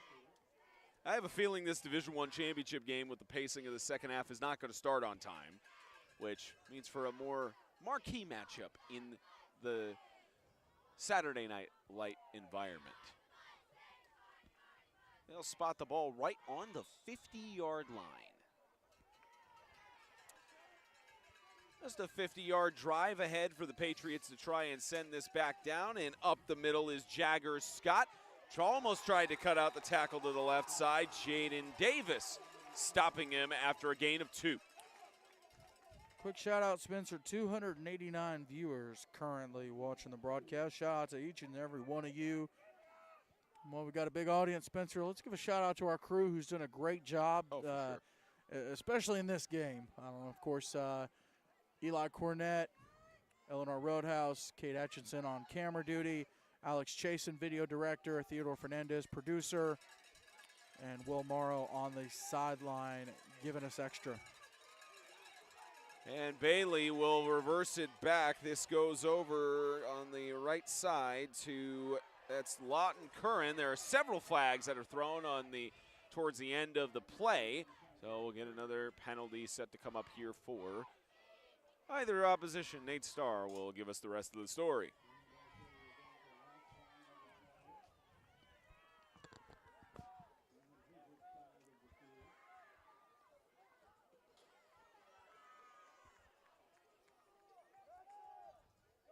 During the run, personal foul, face mask, number 4. 15 yards from the previous spot, first down. Looks like on the play, that's going to be Price trying to bring down the ball carrier. And, you know, we talked about it earlier when you're running the ball, you got trying to do a stiff arm. If your hands happen to close on the face mask, sometimes it is the defender trying to bring down the ball carrier. You reach around and just get a little too much face mask.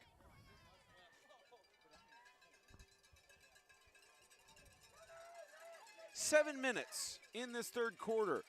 After the penalty, it'll be spotted at the 33-yard line. Patriots and Bailey back into lob it towards the end zone, just outside of the reach of Jed Scott for the incompletion. And as we hit the replay here, you can see, we'll bring it up here in a second, but a good no call from the official. Clock did stop at 6 minutes and 50 seconds. As we get closer to that, not sure that we have a replay, but great no call from the officials. Both young men trying to play the ball overthrown just a little bit. That was particularly the reason the flag didn't get thrown, but there you go.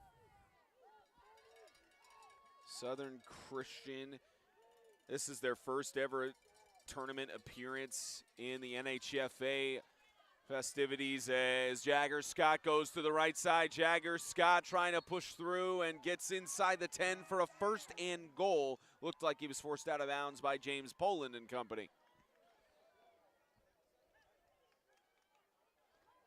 Yeah, but Southern Christian, no championships for the ACSC. First time they've ever been here at the NHFA tournament, as well as this, they had their first matchup against the Coastal Hurricanes, and if I'm not mistaken, first time these two teams have ever faced off on the field. And like I mentioned, first time in the ACSC playoffs, and just a program that's growing. Same and a shout and in fairness, on the flip side, shout out to River Oaks. They've come here and absolutely handled business. They have, as Jagger Scott again up the middle. He's got a gain. They had the ball at, it's actually the 12-yard line, so not first and goal, but a gain of about 6 yards for a 2nd and 4. But what I was going to say for River Oaks as well, to my knowledge, first matchup, first time they've come down here to the NHSA tournament. Since they joined the MAIS, their current division in 2021, they have not won championship in their respective division. They were independent in 2020 through 2021 during transition year, as another carry by Scott up the middle. He'll plow through to the end zone for a touchdown.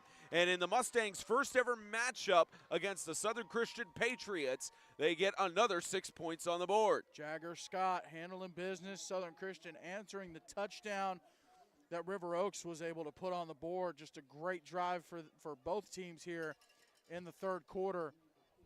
You mentioned River Oaks hasn't won a championship. I'm going to say they should have, though.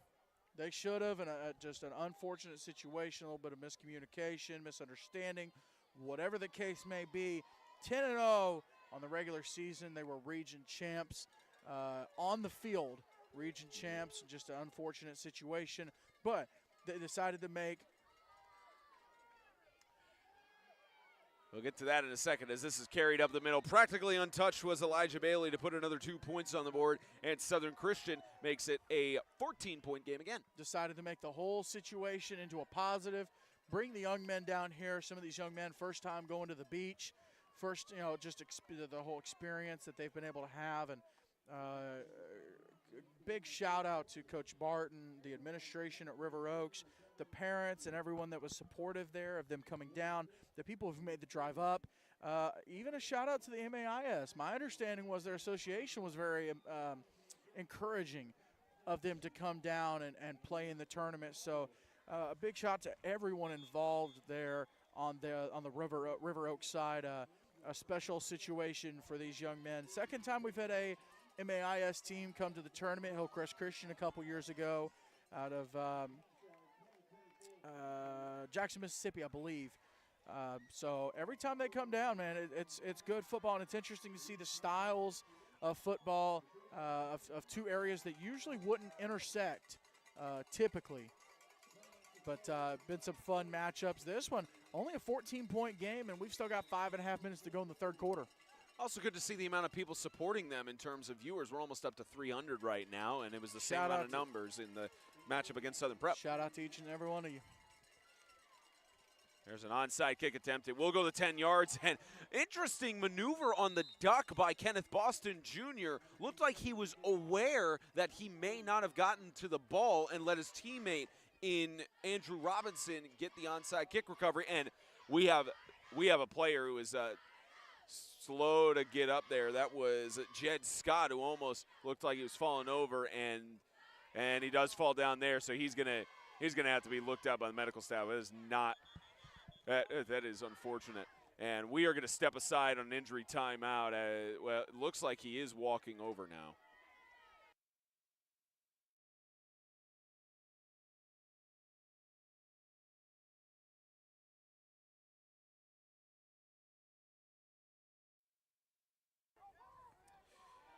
Back very briefly after that injury stoppage.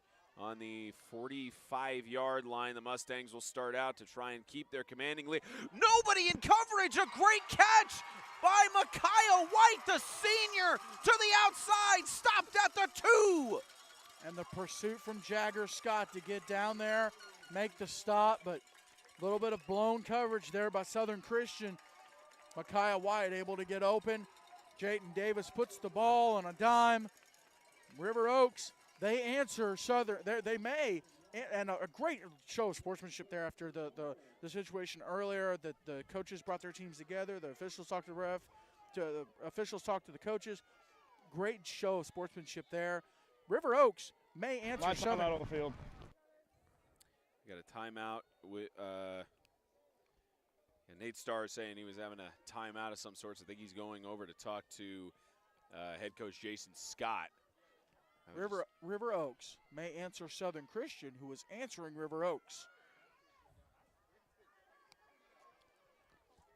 Yeah, Nate Starr having a discussion with Jason Scott right now at about the 20-yard line, around the 25. And just clarifying something. Number 7 for the Patriots cannot come back in until he is medically cleared by a medical professional. Great clarification, and we were talking about it that that Jed Scott, he was standing up a little bit and had a couple of times where he fell over, and very much what you need to do in that circumstance where you have to put player safety first. That was one of those concerning moments you hate to see, especially at this level. It looks like Coach Barton getting clarification on something as well. Maybe asking what the announcement was about, a discussion too, clarifying it. You were hoping all the best for Jed Scott as he's looked at by the medical staff. Spencer, we've hit 300 people watching this broadcast. Big shout out to every single one of you spending your Saturday evening with us. And we still got one more game to go, y'all. Murphy will keep it himself, trying to go inside, and he will break the goal line. Touchdown, Mustangs. 4 touchdowns on the day, if I'm not mistaken. Sounds about right. Murphy, yeah. Yeah, you look at the replay here and direct snap. Sometimes, what works? It's snapping the ball to your best player, letting the other 7 guys block for him, and, the way the numbers work out is Murphy's just got to beat one guy, and he beat him there. Puts River Oaks up by 20. And so River Oaks has answered Southern Christian, answering River Oaks. Chance to make it a 22-point game, which is still make it a 3-possession game, and then you have to think about when do you decide to go for a 2-point conversion, probably later on, but it has been It has been a intriguing game thus far as Murphy trying to spin out of a tackle. He dives for the goal line, and that second effort got him a 2-point conversion. The octopus for Murphy. 22-point game here. Still 3 scores. See that second effort on the spin? Oh, yeah. Oh, yeah. Well, we've seen it all tournament long from Latravius Murphy. Great job by the young man. Just laying it out there. 5:01 remaining in this third quarter. A 22-point margin here in favor of the Mustangs. His last high school football game, he is determined to go out, having left everything on this football field in Vernon, Florida. You like how you see Kenneth Boston Jr. towering over the rest of the people on the sideline? That's what I was telling you. Is like he probably is up there. You know, it's always nice to have a friend that can grab stuff on the top shelf. It's like the joke of that. If you're tall and you're in an airplane, it's not an overhead bin. It's just a bin. That young man is tall no matter what gas station he walks out of. Probably cramped on commercial airline flights as well.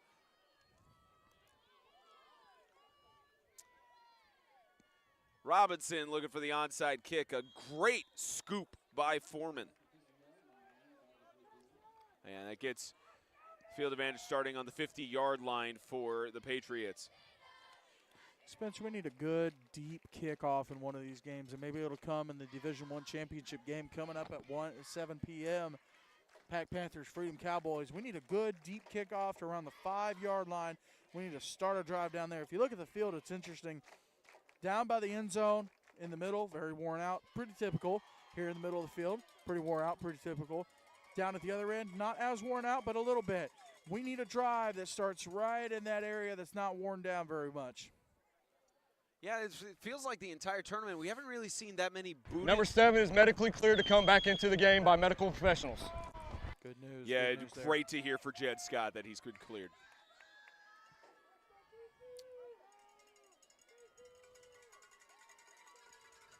On the 50, Patriots will hand it off once again. Jagger Scott trying to push through and a shove after the play. And I think it was one of those, he thought the player was still in motion, maybe wasn't tackled down. And a little bit extra. And you know what I love to see is these leaders stepping up. Oh, yeah. Pulling their teammates and going, hey, you better chill out right stinking now. Yeah. You are not costing our team. That's guys on both sides doing this. Yep. You love to see that type of leadership. You can't. Number 73 has to come out of play. His helmet came off.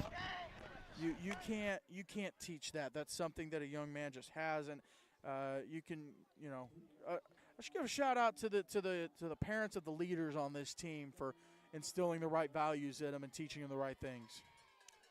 Yeah, we don't have a 73 on the roster for the River Oaks Mustangs. Maybe somebody had a jersey slip, but we do have Kenneth Boston Jr. on the roster, the big man with the sack. Spencer, Elijah Bailey will have nightmares. That young man might need to go talk to a therapist when they leave this tournament. I mean, to have a big man like that in your face with his hands on you. I mean, who's scared of the boogie monster when Kenneth Boston is staring you in the face saying, what's up? Not you. You're on the ground. You said the Ole Miss commit and how he is showing why he is committed to playing for them. He's going to be really dangerous in the secondary for Ole Miss going into 2025. Bailey has got a little bit of time. He's going to keep it himself, and he's wrapped up, forced out of bounds by John David Green. What a stop there.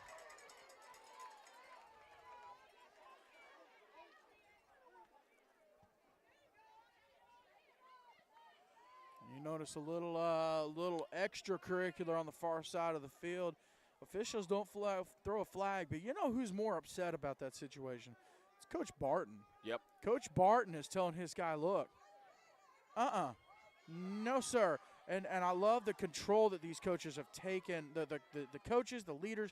It's nice to see when they have a powwow, the officials and the coaches.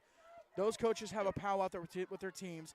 And for 99% of the young men, it hits home.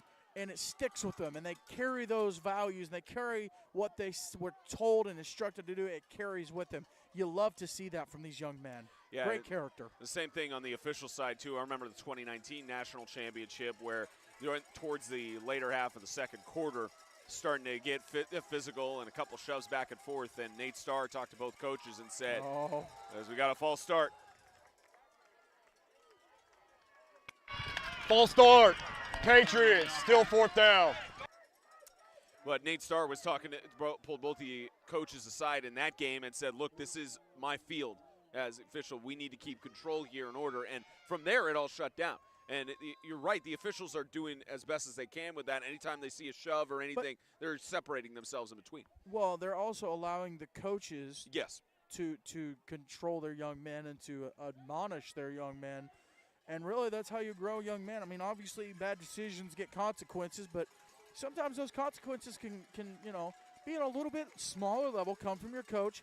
Little corrections. When you're driving, you don't jerk the steering wheel. Little corrections. A low punt by Bailey, but it does get a nice bounce all the way down to the 22-yard line. And the Mustangs will go back on offense deep in their own territory. I'm sure someone in the chat will correct me, but Spencer, I believe this is the furthest back. Maybe no, I think this is the furthest back River Oaks has started a drive. Most of their drives have started on the plus side of the 30. This might be the furthest back. I mean, chat, correct me. Technically, they had at the end of the first half where they started on their own 1-yard line for the one play because they got that turnover on down. So yeah, that's why I say drive. Technically, it was that. But in terms of where they start a regular drive, yes. You just wanted the chat to correct you and not me. 1st and 10 from the 22. And they had Price in motion. This one will be given to John David Green again up the middle to about the 32-yard line. And why not let the young man go to work? Ripped off a massive play on the last drive for River Oaks to put them in scoring position. Why not let him continue to carry the football? Trying to locate Murphy, and I think he's on the field.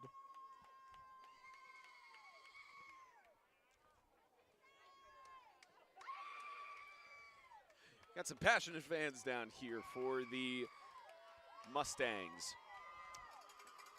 52 seconds left of the third quarter. John David Green found a little bit of a seam to get down to the 38-yard line.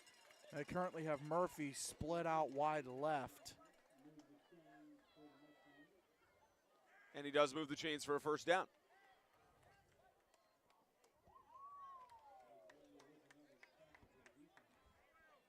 Maybe one more play, and it should take us to the end of the quarter. Yeah, the play clock not running, so they likely run this out. Unless they decide to go for a snap, maybe try to get an extra 5 yards, make him jump. Coach Barton doesn't look like he's in a rush to run a play. He's walking to the other side of the field. They're giving it a breather, letting their guys catch their breath. The Pack Panthers leaving the stands, getting ready for the Division I championship. Fourth quarter is coming up. 22-point ball game, Spence. And River Oaks, 12 minutes later. That's the end of the third quarter. Timeout. In 12 minutes, River Oaks could be taking a trophy back to the Bayou. 12 minutes left. Let's hand it down to Will Morrow.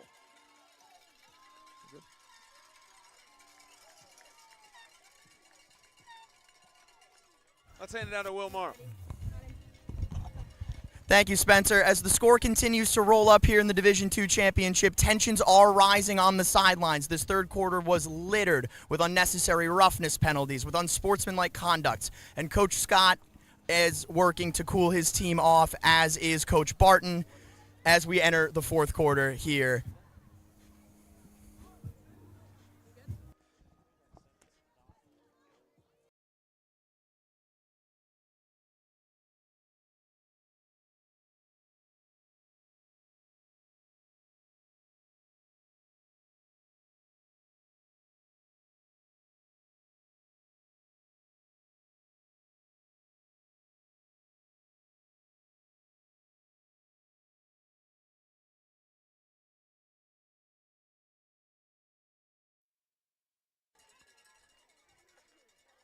motion to start out the fourth quarter, and it's once again John David Green breaking to the outside. John David Green has got 2 tacklers to beat, gets a collision at about the 33. They'll spot him at the 32.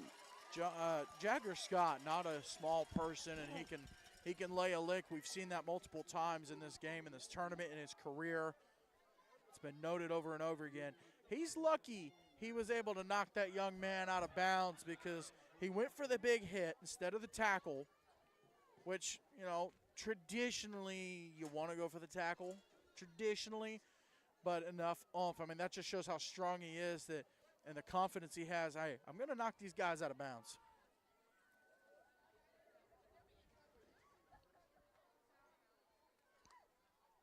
Mustangs driving down to increase the lead again. John David Green has been the workhorse for the Mustangs, and he gets down just about at the 10-yard line.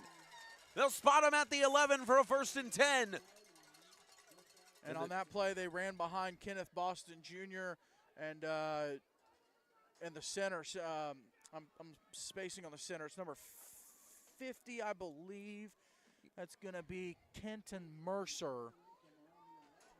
And they ran behind him. Kenneth Boston preparing to clear out a way, and Elijah Bailey able to get past him, make the tackle, but still just an open gap for John David Green, J.D. Green, to slip through. It's a good TV name, J.D. Green. Or he could get into landscaping. John Deere Green. Green's Green. Handoff up the middle for J.D. Green, trying to break free. He gets down at about the 4-yard line, a touchdown saving tackle. I believe that was Elijah Bailey. The quarterback, back-to-back touchdown saving tackles, doing what he can. I mean, listen, this is the thing about 11-man football or 8-man football, and it happens in 11-man, not on the same level. 8-man football, you got these young men that they do it on offense, they do it on defense. Even your quarterbacks are getting involved, making defensive plays, and you got to love the game.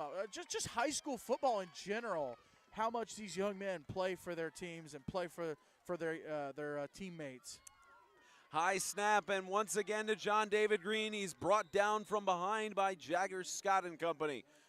Scott did a great job of shooting the gap, getting in the backfield, and shutting down that run before it even really got started. I mean, watch here. Green has the ball, and Scott was right there to drag him down. Tell you, Jagger Scott, we already talked about how he leads the team in tackles, both solo and assisted, and he has been the centerpiece for this Patriots team throughout the entire season.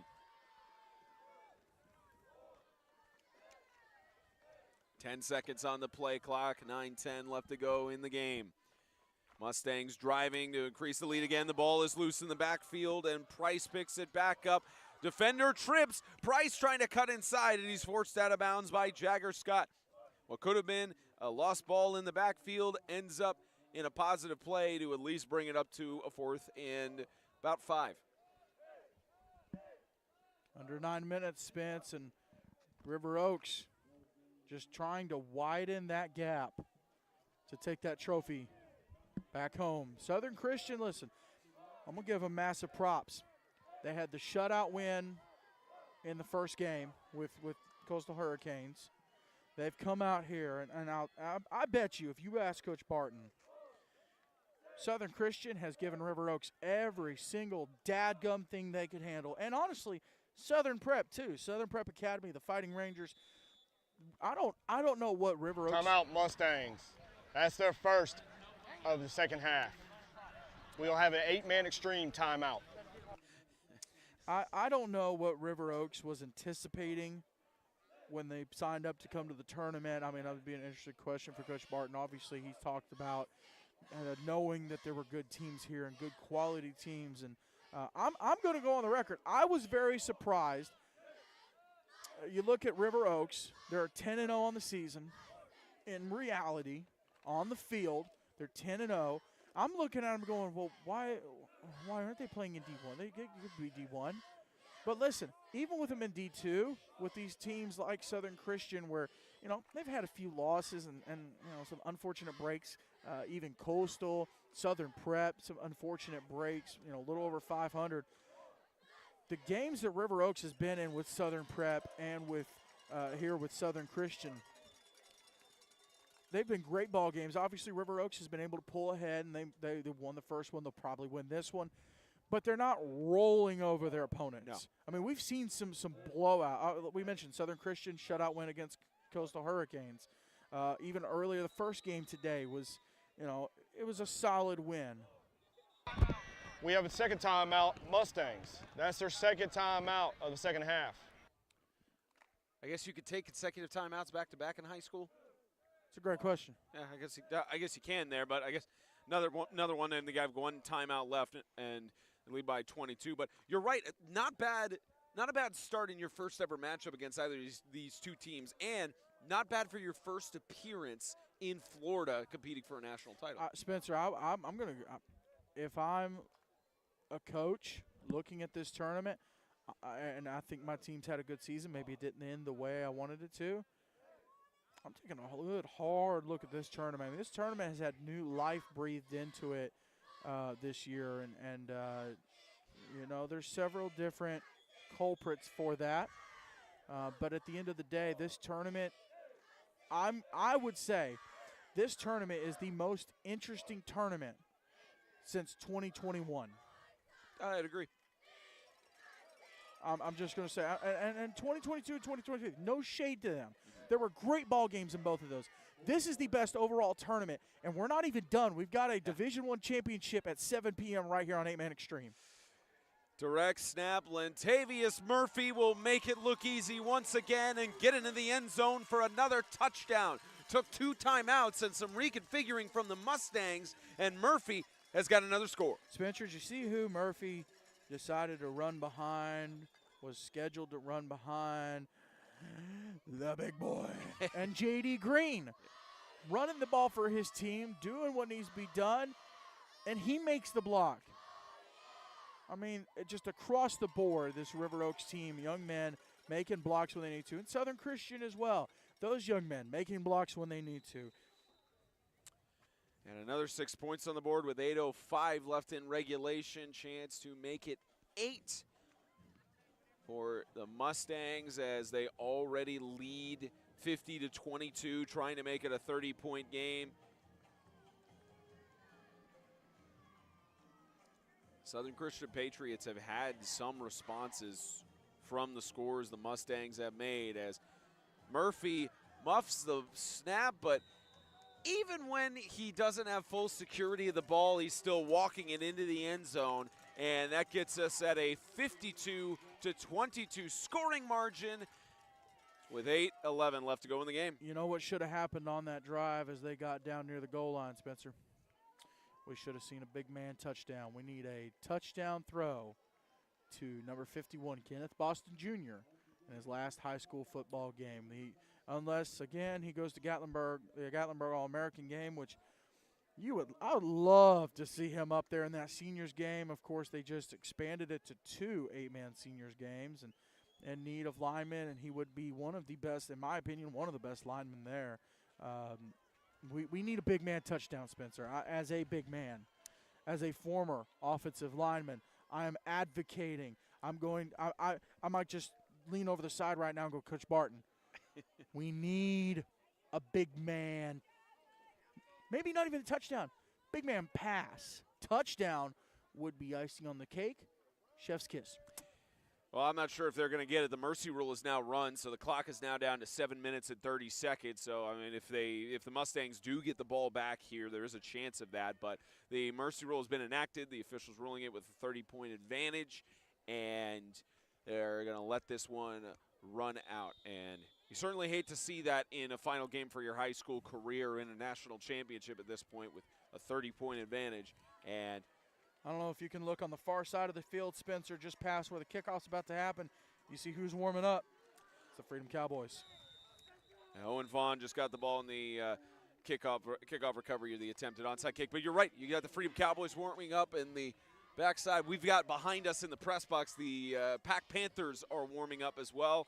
The game is scheduled to kick off at 7 p.m., probably with it being under 20 minutes before that kickoff. Well, close to it. We're going to start the game a couple minutes late, but it's well worth it. Oh, obviously. I mean, well worth it. Yeah, it'll be a few minutes late, but hey, you know what? Good things come to those who wait.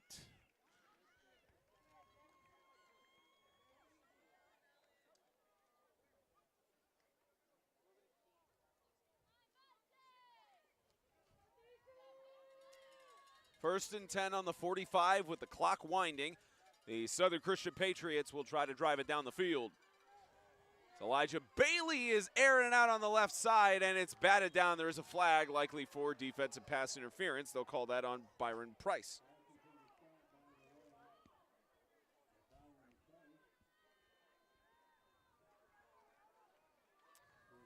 Nate Starr will give us the call in a moment. Pass interference, Mustangs, 15-yard penalty, first down because of the yardage. Spencer, the DB, is allowed to play the ball. As you can see, he did it there. What you can't do is put your hands on the defender, and that's what he did. And you know, it happens. Football's a bang sport. I'm not gonna slight the young man. It happens, but big gain for the Patriots on the penalty. Incompletion, ball intended for Vaughn. And you talked about this with both sides. You know, Southern Christian had a shutout in the semifinal. It almost looked like they were poised to go on and have a star-studded performance, which I would say through the first quarter and a half they did.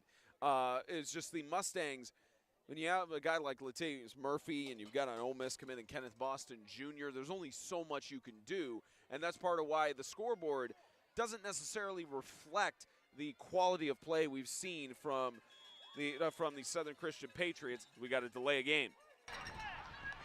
Delay game, Patriots. I mean, yeah, Spencer, you look at it and you have to go back to the end of the first half. Southern Christian with an opportunity to make it a 20-14 or 20-15 ball game if they score right there. High snap on the lob, left side. Lawton Curran will swap to the other side. He's trying to get past the tackle and did on the first man. Couldn't spin at the right angle to get past John David Green and gets a gain of a couple of yards.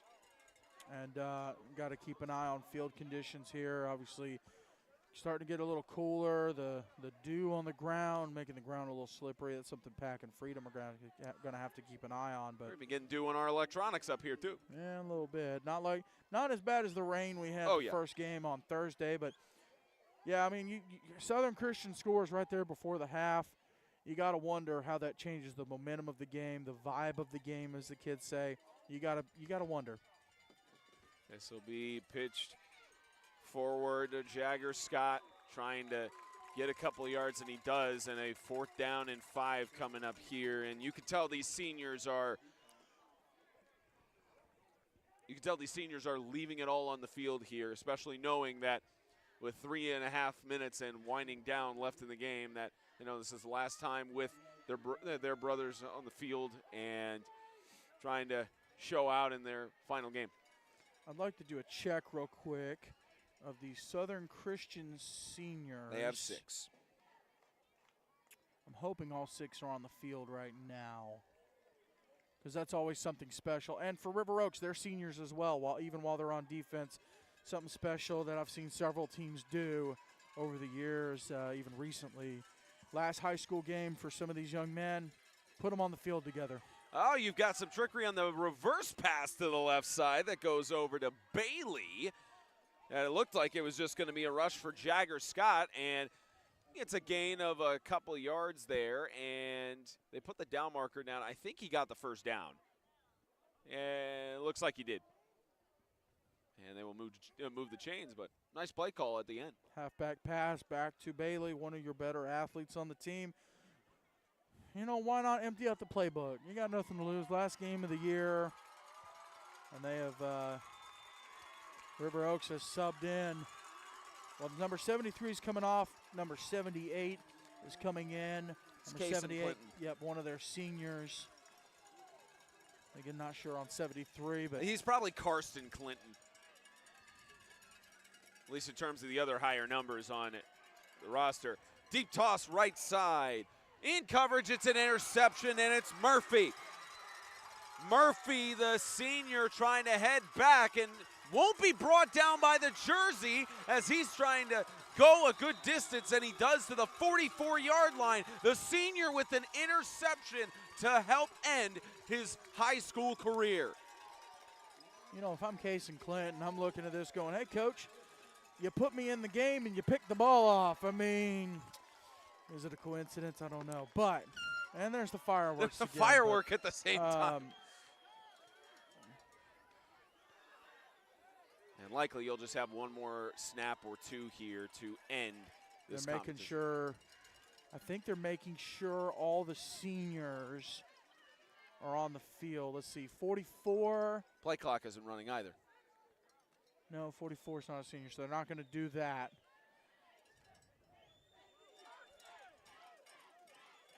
Yeah, they're getting one more person in. I guess they're letting the clock run down. Yeah, there's no point in running an offensive play. Yep. They're gonna take the. And that's gonna do it in the Division II bracket. The Mustangs out of Monroe, Louisiana, get the dunk on their coach, Bo Barton, with the Gatorade, and they are Division II champions in 2024. Classy move there, Coach Barton. Just letting the clock run out. No need to run an offensive play.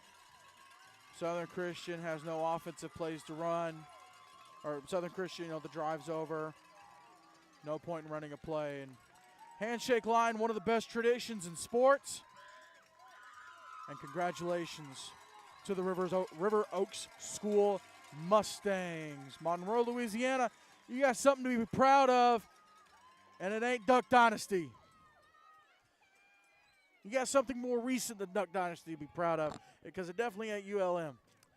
A great Division II championship, and as we've alluded to many times throughout this broadcast, we are not done. Division I championship game between the Pack Panthers and the Freedom Cowboys is coming up in about 20 minutes' time. For James Shannon, Will Morrow, our producer Theodore Fernandez, our director Alex Chasen, all the hard-working men and women that make this run so smoothly. I'm Spencer Thompson saying so long from Vernon. Your Division II national champions for the NHSA in 2024, the River Oaks School Mustangs.